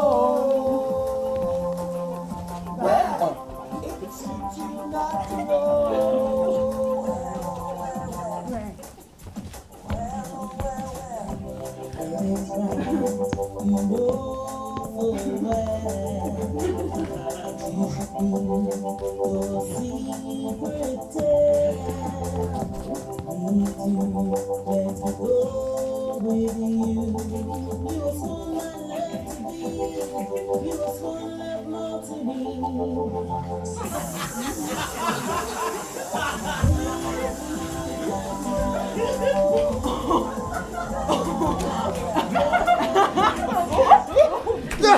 Enough!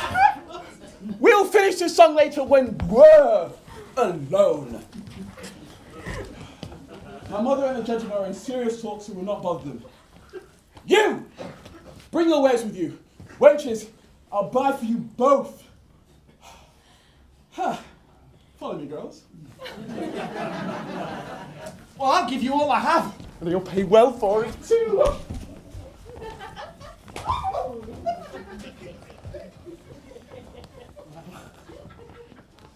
The shepherd's symbol that tells much.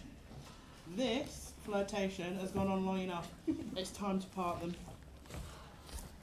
How goes it, fair shepherd? Where is your mirth? It seems your heart is full of something that distracts you from the festival. In truth, when I was young and struck by love as you are, I was known to smother my sweetheart with souvenirs. I would have bought the peddler's treasury and laid it at her feet. You have bought nothing and let him leave. Old sir, I know she prizes not great trifles such as these. The gifts she wants from me are packed and locked up in my heart and given already, but not delivered. Oh, hear me speak, my love, before this ancient man, whom it should seem at one time loved. I take your hand, this hand, as soft as dove's down, or a newborn lamb, or moonlight glow, or powdered snow that's been sifted by the northern blast twice over. What's happening here? How dexterously that young man applies the hand that was already soft. Pardon me.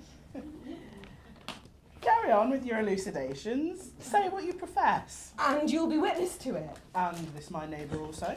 And he, and more than he, and men, the earth, the heavens, and all. Were I crowned the most imperial monarch and one most worthy, were I the fairest youth who ever made eyes dance, or possessed knowledge greater than any man's, I would not prize them without her love. For she employs them all, commends them and condemns them to her service, or to their own perdition. Fairly offered. This shows real affection. But, my daughter, say you the same to him. I cannot speak so well, nothing so well. No, nor mean better. In the template of my own thoughts, I now trace the sanctity of his. Join hands, a wedding! And friends, unknown, you shall bear witness to it. Come here, come here, come here. I give my daughter to him, and I will make her dowry equal his. Oh, her dowry is the virtue of her soul. Upon a death, I shall inherit more than heir will need, enough to cause your wonderment. But come, contract us for these witnesses. Come your hand, and daughter yours. Wait, friend, a moment, please. Have you father or mother, lad? A father, but what of him? Nosy of this? He neither does nor shall. Well, to me it seems the father at his son's wedding is a guest that complements the table.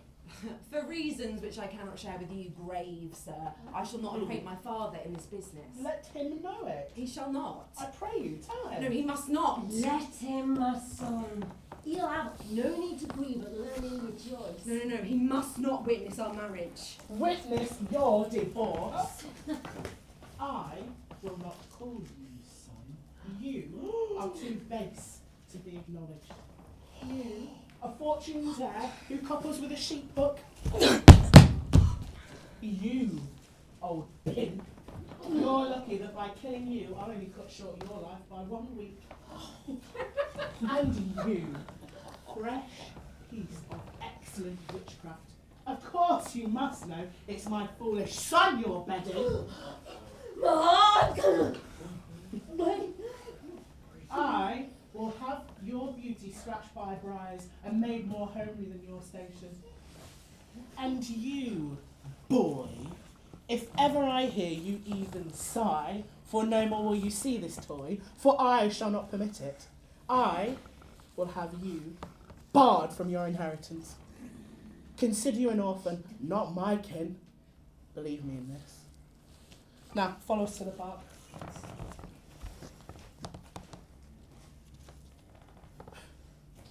You, clod, though full of our displeasure, for the time you're spared the lethal blow of it. You, enchantment good enough for a herdsman, even for him, except he's marred himself, and my blood within him is too good for you. If henceforth you open the rural latches to your entrance, or hoop your body round his with embraces, I will devise a death as cruel for you as you are vivid.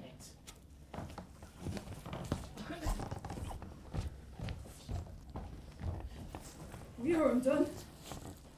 But I was not afraid, and once or twice I was about to speak and tell him plainly that the same sun that shines on his caravan park hides not its warm light from our cottage, but shines onto both the same.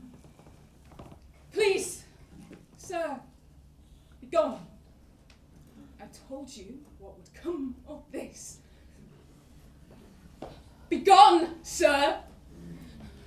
Of your own fortune, take care. This dream of mine being now awake, I'll queen it. No inch further, but milk my ewes and weep. What say you, mother? Speak before dying. I cannot speak, or think, or dare to know that which I know, sir. You have undone a woman of 83, who went to fill her grave in quiet and to die upon the bed my mother died. Lie close to her honest bones. But now some hitman will put on my shroud and bury me where no priest shovels in dirt. Cursed wretch! You knew this were Florizel, yet you dared to take up vows with him! Undone. Undone. If I should die within this hour, I shall live to die when I desire.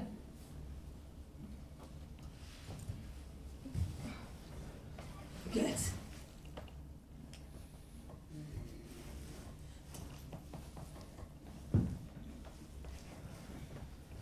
Why look at me that way?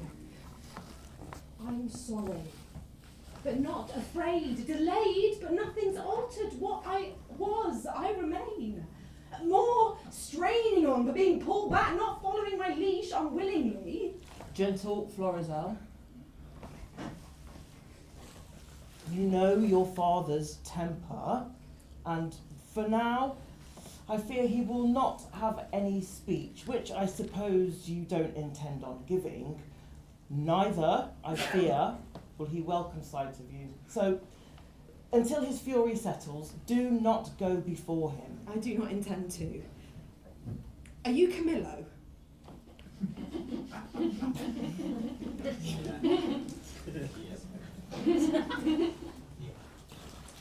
How often did I warn you this would be? How often said our promises would last only until found out? We cannot fail unless we give up on our faith. Then let nature crush the sides of the earth together and ruin the seeds within. Lift up your eyes. From my inheritance, wake me, father, I am heir to my affection. Be advised! I am, and by my passion, if my reason will to that be obedient, then I'll be sane. If not, my sense is more inclined towards madness, shall bid it welcome. This is desperate, sir. So name it, but it does fulfil my vow. And hear this from my honest heart, Camillo. Not for Bohemia, not for the son who may someday inherit, for all the sun sees, or the rich earth holds, or the deep sea hides in unknown fathoms, will I break my oath to her, my fair beloved. Therefore I beg you, because you've been my father's honoured friend, pass this upward to him. I've sailed away with her who I cannot hold here on shore. And most opportune to our needs, I have a sailboat docked nearby, though not prepared for this new plan. What course I mean to take shall not concern you to have knowledge of, nor will concern me sharing it. Florizel, I wish your spirit were easier to advise or felt more needful I'll of it. hear you by and by. He is unpersuadable. He's resolved to leave. I'd be happy if his leaving could suit my needs. Save him from danger, show Polixenes love and honour, and catch sight again of my dear Sicilia and that unhappy Leontes whom I thirst to see. Apologies, Camillo. I am so fraught with anxious business, I forgot all my manners. Florizel, I think you are aware of the many services that I have done out of love for your father. Of course. You've served him well. It's my father's music to praise your deeds and also his desire to have deeds granted upon you in turn. Many thanks, and may it please you know that I love him well, and through him, what's nearest to him, which is your gracious self. Take hold of my direction. If your considered and well thought out plan will bend to alteration, in my honour, I will steer you to such receiving as becomes your status, where you'll enjoy your lady, for I can see that you'd much rather court madness, God forbid, than be parted from, and there you'll marry her. And in your absence, I, with my best persuasion, will bring your father into acceptance and strive to rectify this. Ow! Camillo, may this almost a miracle be done. I would assess you closer to a god and humbly bow to you. Have you decided on your destination? I haven't yet, but as these unforeseen events have caused us to act hastily, we now profess ourselves to be the wards of chance and pawns of every wind that blows. Listen to me. This is my plan. If you are still resolved to make for your escape, head for Sicilia, and there, yourself and your sweet bride, for so I see you must be, present yourself before Leontes. He will treat her well, as if she was the bride of his own son. I can almost see Leontes now, opening his arms wide and weeping his welcomes forth, beseeching, "Son, forgiveness of you, your father's surrogate," kissing your fresh bride and over dividing his words between sadness and joy. The one he chastens, the other he bids to grow faster than thought or time. Worthy Camillo, what reason for my visitation shall I offer to him? Sent by your kind father to greet him and bring him comfort.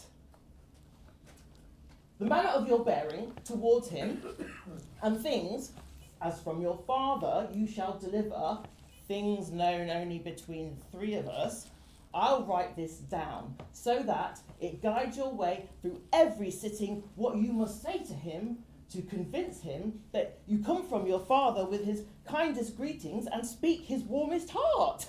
I am bound to you. There is some worth in this. Yeah.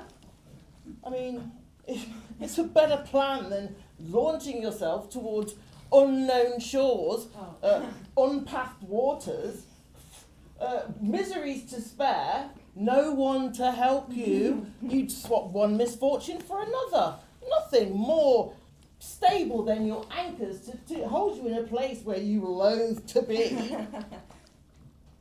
Besides, prosperity is the very bond of love, whose fresh complexion and whose heart together alter affliction. I think one of these might be true. I think misfortune may subdue the cheek, but not suppress the spirit.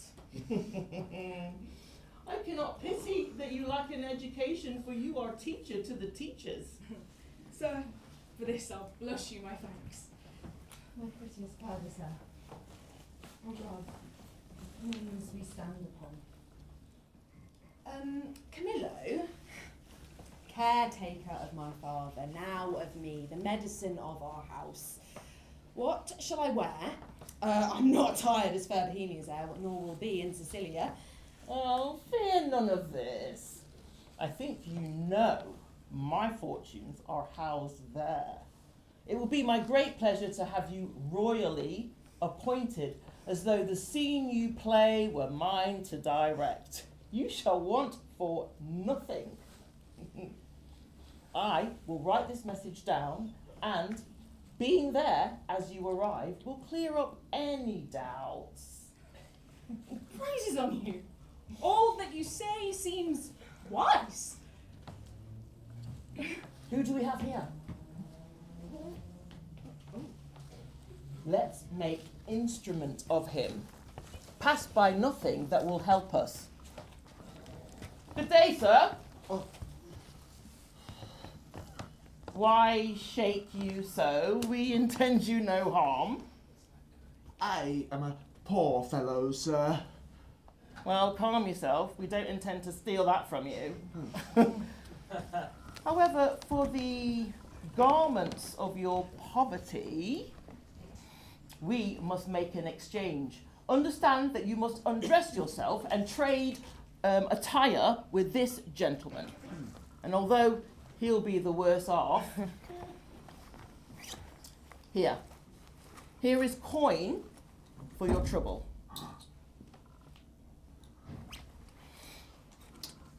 I am a poor fellow, sir.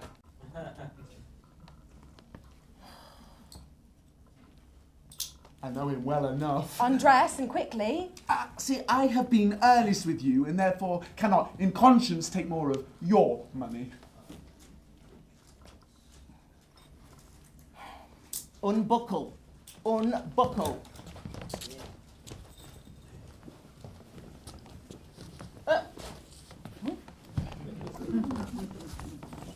Fortunate herditor. We must conceal you in some corner. Take your love's hat, pull it down over your brow to shadow your face.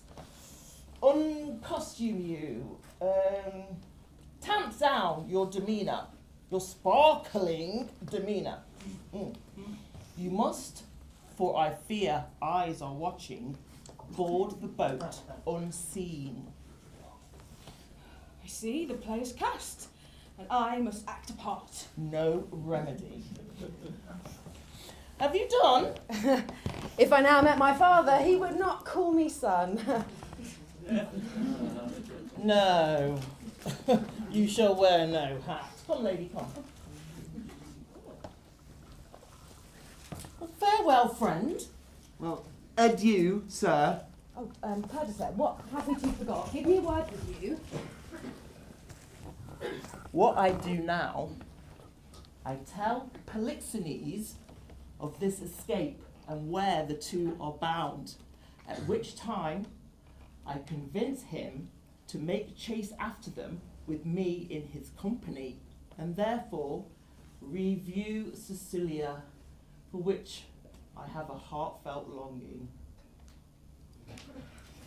Fortune speed us. We now set off for the boat. The swifter the speed, the better.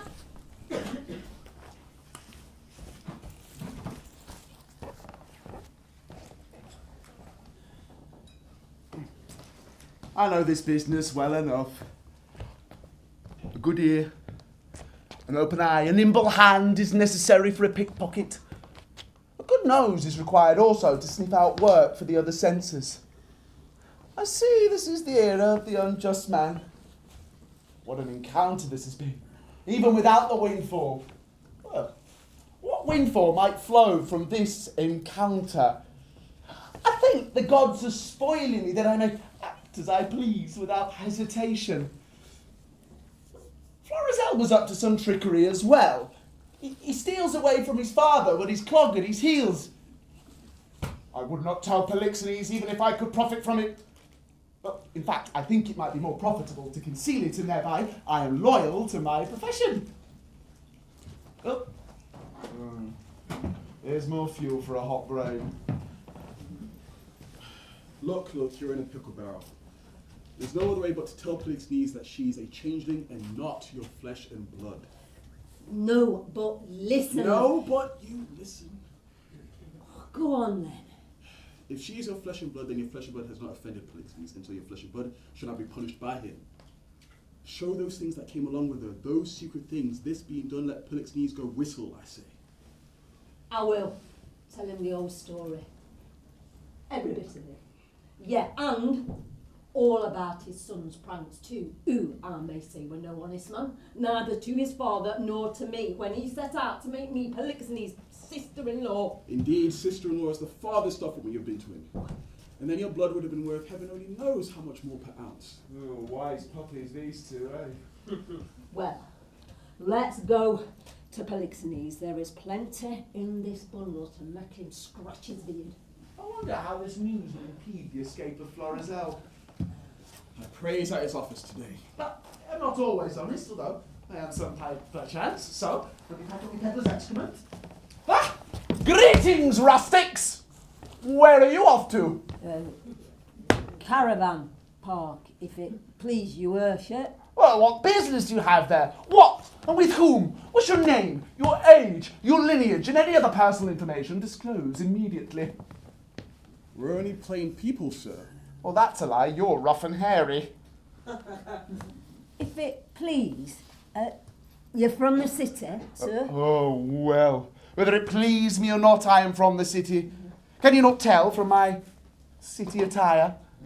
Do you not think my stance reflects the posture of the city? Does your nose not detect a city odour upon me? Does my spaceness not declare your baseness?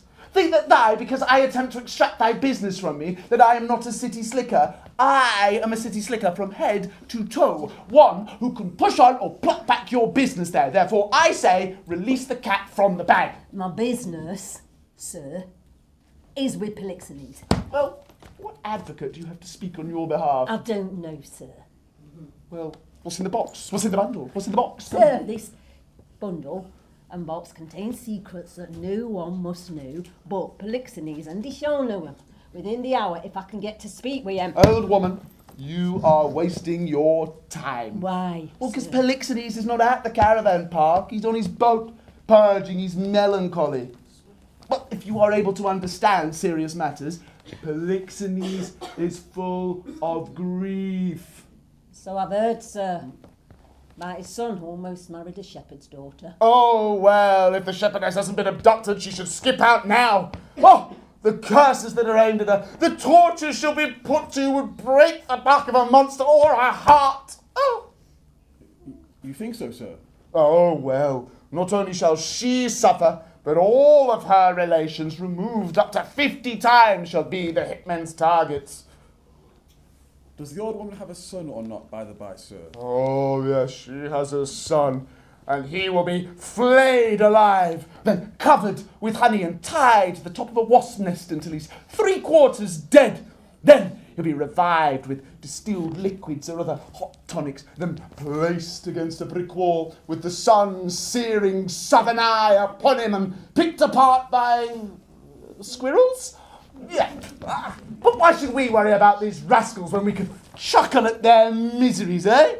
You seem like good and honest folk, and therefore, if you give me the respect I deserve, I will escort you to Polixenes' boat, whisper to him on your behalf. If there is a man who could affect your outcome beside Polixenes, here is the man for the task. He seems to be of great authority. Give him money. For though authority is like a stubborn bear, it's often led by the nose with money. Touch the inside of your purse to the outside of his hand. And hurry up. And remember, picked apart, flayed alive. If it please you, sir, to undertake this business for us, here is all the money I carry with me. I will double that, and I will leave this young man here in pawn with you till I can fetch it. After I've done what I promised. Yes, sir. Well, give me the money. Give me the offering. Go on, give it to me. No. Now, go down there, along the shore side, on the right side. Polixenes' boat is there. I've just got to water the flowers. We are blessed to know this man, solemnly blessed.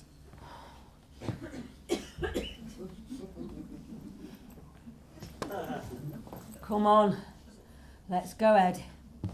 He's here to do us good. Yeah. Come on.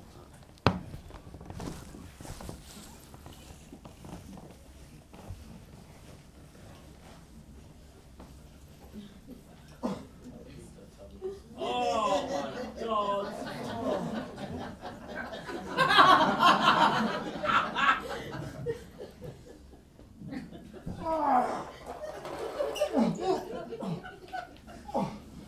I could not be honest, even if the gods would allow it.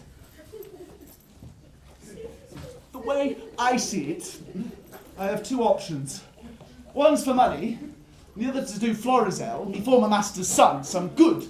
And who knows how that might benefit me. I'll take these two fools to Florizel's boat.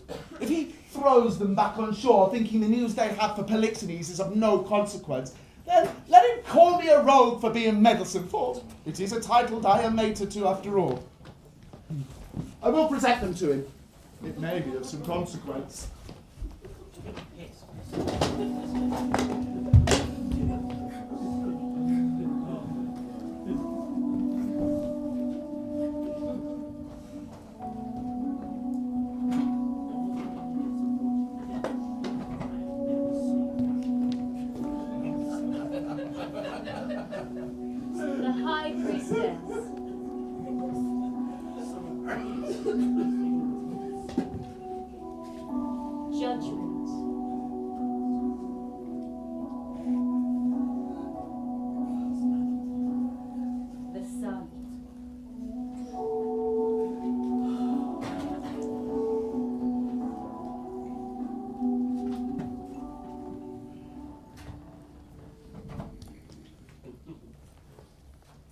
16 years to the day.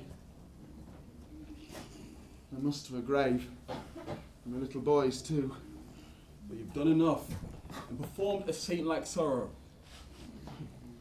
No fault could make which you have not redeemed. Indeed, you've paid more penitence than you have sinned. At last, do as the gods have done. Forgive your sins, and with them forgive yourself. When I remember her and her virtues, I cannot forget the harm I've done her, and in doing so, the harm I did myself, which left my family childless and destroyed the sweetest companion that e'er man did bred his hopes out of. True. Too true. If one by one you wedded all the world, or from each person living took something good to make the perfect woman, she you killed would be unparalleled. I agree, but killed? She I killed? I did so, but you strike me sorely to say it. It's as bitter in your tongue as it is in my mind. Please, I beg, say so less often. It's not right, good lady. You could have spoken 1,000 times, though, done the time of benefit and showed your mercy better. You are one of those who would have him wed again. If you do not, you pity not the estate nor the memory of his most respected name, and care too little what danger from a lack of an heir will drop upon the court and devour its population. What could be more sacred than to have his former wife sleep well? What could be more blessed for posterity, present around for the future's sake, to bless the bed of Leontes again with a sweet partner to it? There's no one worthy compared to her that's gone.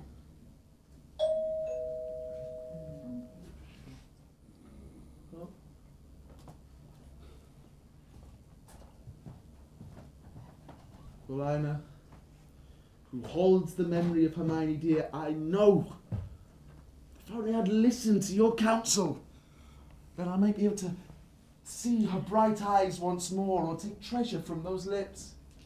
And left them more rich for what they yielded. True. But no more wives, therefore no such wife. One worse but better loved might cause the spirit of Hermione to repossess her corpse at the hour of the wedding and cry, "Why did you this?" I'd do the same. Were I a ghost that walked, I'd tell you, look in your bride's eyes and say for what dull part in them you chose her. And then I'd shriek so loud your ears would burst their drums, and the last word spoken would be, "Remember me." Stars, bright stars, and all of their eyes but dead coal. Fear not, Paulina. I'll take no other wife. Here presents himself as Florizel, son of Polixenes, and his bride. Were I but 21, your father's likeness is etched on your face, that I might call you brother and reminisce about the times we had. You are welcome here, and your fair bride. Perdita. Perdita. Oh, my heart. That I had lost a couple that stood between heaven and earth, as you, causing wonder, do now, gracious couple. You also, through my own folly, lost the companionship and good friendship of your father, who I would give my life once more to look upon. By his command, I have come to Sicilia, and from him give all the greetings that a man and friend can give his brother. But for infirmity, which with his age has somewhat blotted out his sound agility, he would have himself traverse the lands and waters tweens your home to look once more upon you, who he loves. He bid me say so, more than all the world. Oh, my brother. Oh. Gracious gentlemen, the wrongs I've done you stir afresh within me, and your kind words, especially kind, serve as a reminder of my shameful neglect. You are most welcome here, like a springtime on the earth. And yet, you risk this precious jewel across dangerous waters, or at least ungentle of the roiling sea, to Meet a man not worthy of her time, much less the risking of her precious life. Good sir. She's come from Portugal. Yeah. Yeah. From Portugal? Yeah. Hola. From there, and from her mother, whose tears proclaimed her daughter hers before we parted from Portugal. Our boat sailed here to execute the charge my father gave me visiting you. Goodly gentleman, your gracious father against whom I have sinned, for which the heavens punished me, leaving me childless. But your father is blessed because he has you and he merits it. What my life would have been had I a son and daughter as you was worthy to look upon. You not believe what I've come to say, well, not the proof so near. Please, you good sir, Polixenes' officer's greeting sent through me, and asked that you know that his son has cast off his duty and dignity by fleeing from his father from his home. Where is Polixenes? He's on his way. If I speak recklessly, it's because I marvel at my message. While Polixenes was hurrying to Sicilia in pursuit of this fair couple, he meets on the way the mother of this fraudulent lady and her brother, who along with Floricel are on the run. Camillo has betrayed me, whose honour and whose honesty till now endured all weathers. Accuse him in person. He's with your father. Who, Camillo? Camillo, sir. I spoke with him and now he is questioning this one's mother and her son. He says Polixenes is threatening them with most horrific deaths. My poor mother! The gods have set spies on us. They'll not let our promises be kept. Wait, are you two not married? No, sir, we are not, nor are likely to be. The fates will kiss the sunken valley, and the odds for ill-starred outcomes now are tipped. Though fortune is our stubborn enemy and chases us with my father, it has no sway to change our love. I pray you, good sir, remember when you owed no more to time than I do now. In memory of your youth, become my advocate. At your request, my father will grant precious things as nothings. Well, would he do so? I'd beg for your prized mistress, whom he considers nothing. Your eye has too much youth in it. Not a month before she died, your wife was worth more such gazes than she you look on now. Well, I thought of her as this girl met my gaze. But your request goes unanswered. I will speak to your father. Your honour not overthrown by your desires. I'm a friend to them and to you. Come with me now and see how well I do. We'll speak to him. Come.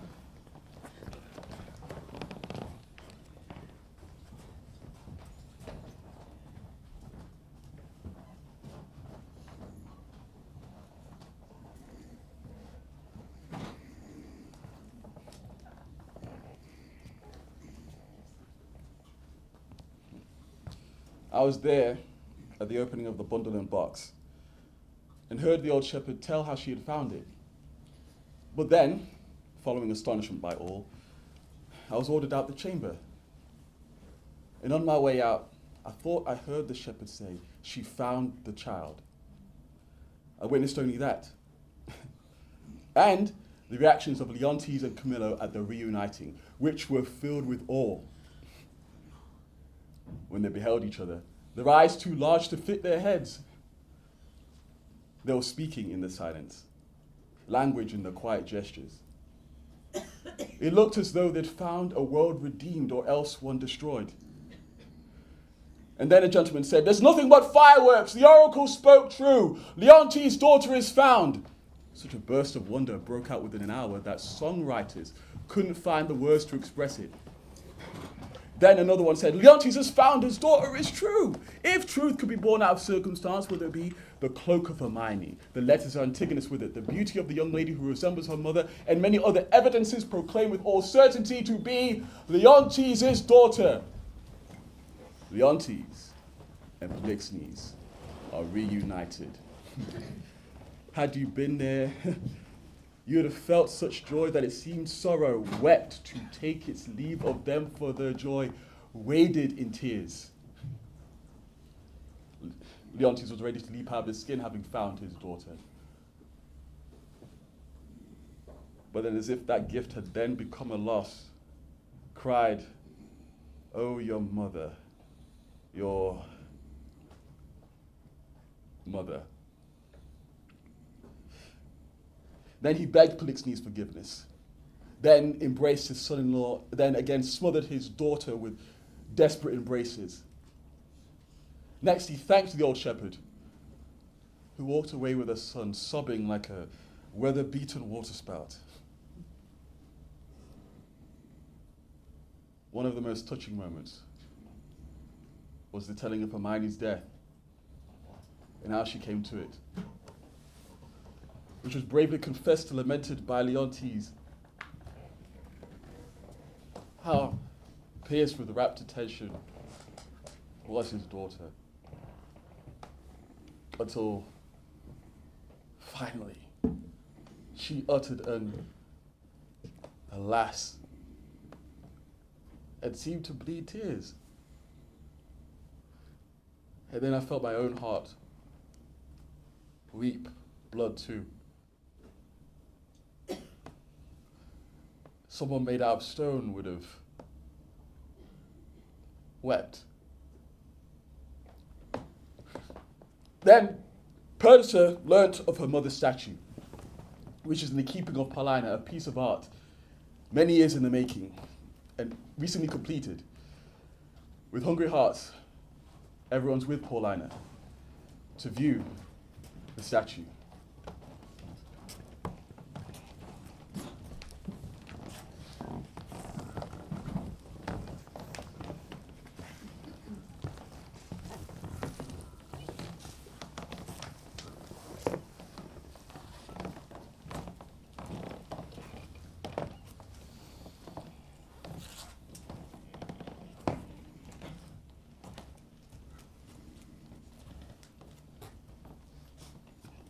As she lived peerless, so I truly believe her dead likeness exalts all art that you have looked upon.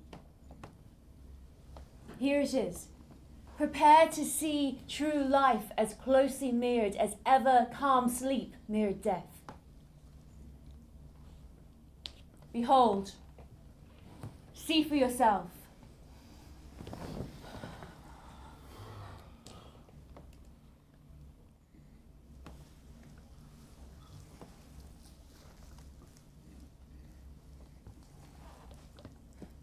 I like your silence. It does well reflect your wonder, but now speak. Well, first you, Leontes. Bears it not some likeness? A natural posture. Chide me, stone, for saying you are Hermione, or rather, you are her because you do not chide me, for she was as gentle as infancy and grace. Yet, Paulina, Hermione was not so wrinkled nor so aged as this looks. No, not nearly. And that reflects our sculptor's excellence, for she passes by some 16 years and sculpts her as she would look now. As now she might have lived. As welcome as it is to see her thus, it pierces me to my soul. She stood like this, with every drop of beauty and warm life as this now coldly stands when I first wooed her. I am ashamed. Does the stone rebuke me for being more stone than it? Perfect art. There's magic in your perfection that conjures my evils to remembrance and makes your admiring daughter into a form that stands stone-like before you. Give me leave. And do not say it's superstition that I kneel and then ask for her blessing. Lady, dear mother, that ended just as I began. Give me that hand of yours to kiss. Have patience. The statue is only recently complete. The paint is not yet dry. Leontes, your sadness has lasted far too long that 16 winters have not yet blown it away, nor 16 summers dried up. Any happiness would not have lasted this long, and any sorrow would have been extinguished long ago. Dear brother, let me, who is the cause of this pain, take from you, well, have the power to take from you as much grief as I can carry myself. Indeed, if I had thought the sight of this depiction would thus have pained you, for the work is mine, I'd not have shown it. Do not cover her! No longer shall you gaze upon't, else while gazing you might think you saw it move. I was sworn I thought that already. Friend, does she not breathe? Does her veins still not pump blood? A masterpiece. The glow of life is fresh upon her lip.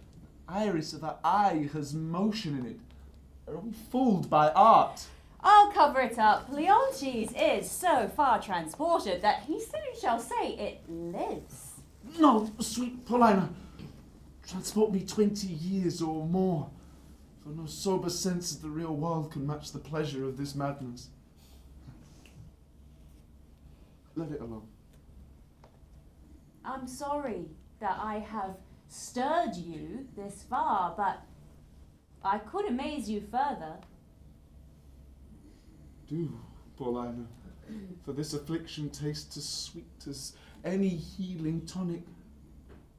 Still yet she softly breathes. What chisel yet can cut breath? Let no one mock me. I must kiss her. Leontes, move back. The rosy paint upon her lip is wet. You'll mar it if you kiss it. Stain your lip with oily pigment. Shall I cover her? No! Not for 20 years. I could that long. Stand by and look her on.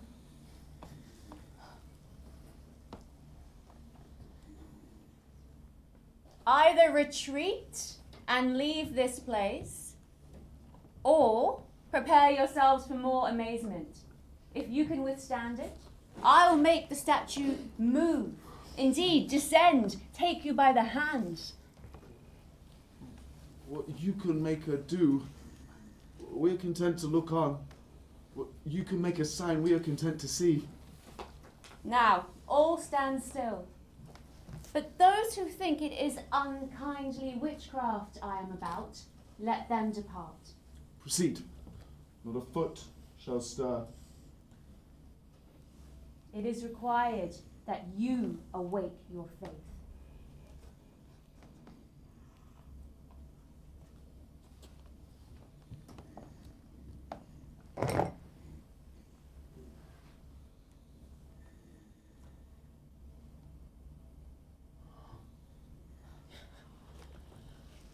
It's time.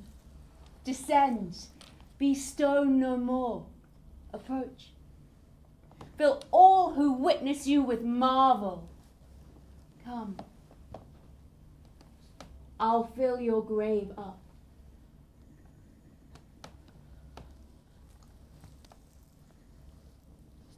Move.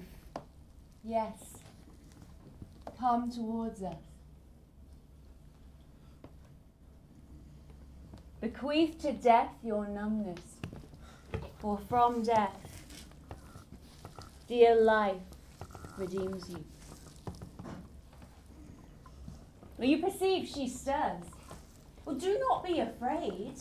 Her actions are as safe as my good spell is kind. Never shun her while she's in living breath, else you kill her twice.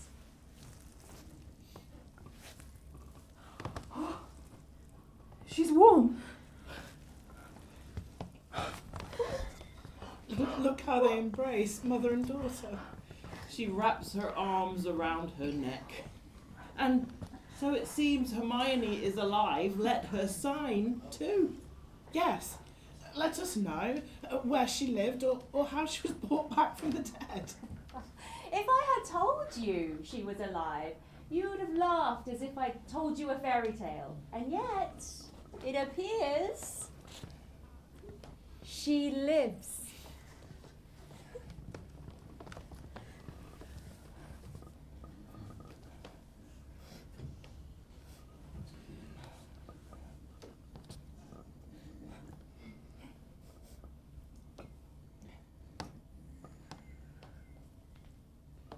She's saying, "You gods, look down and from your sacred vials pour your blessings upon my daughter's head."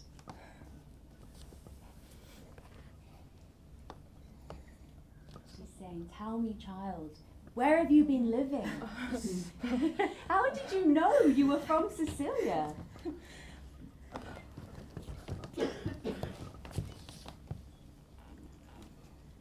For I can tell you now that because Paulina said the oracle told us you might still be alive, I have preserved myself, wishing that you were.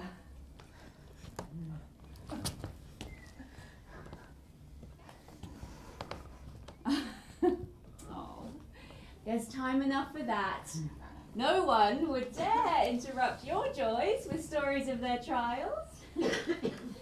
Oh, now, here's your son-to-be, Polixenes' son, who, by providence, is engaged to your daughter.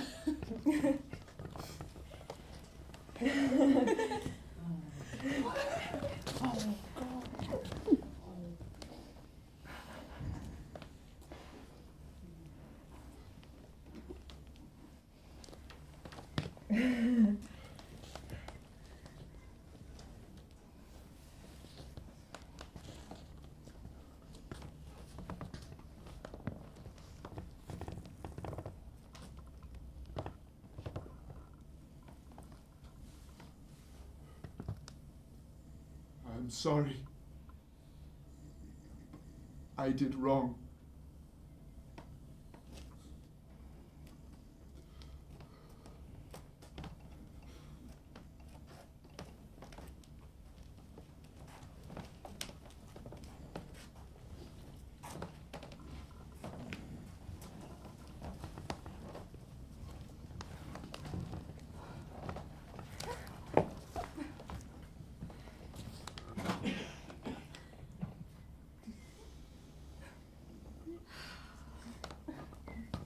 Precious winners all.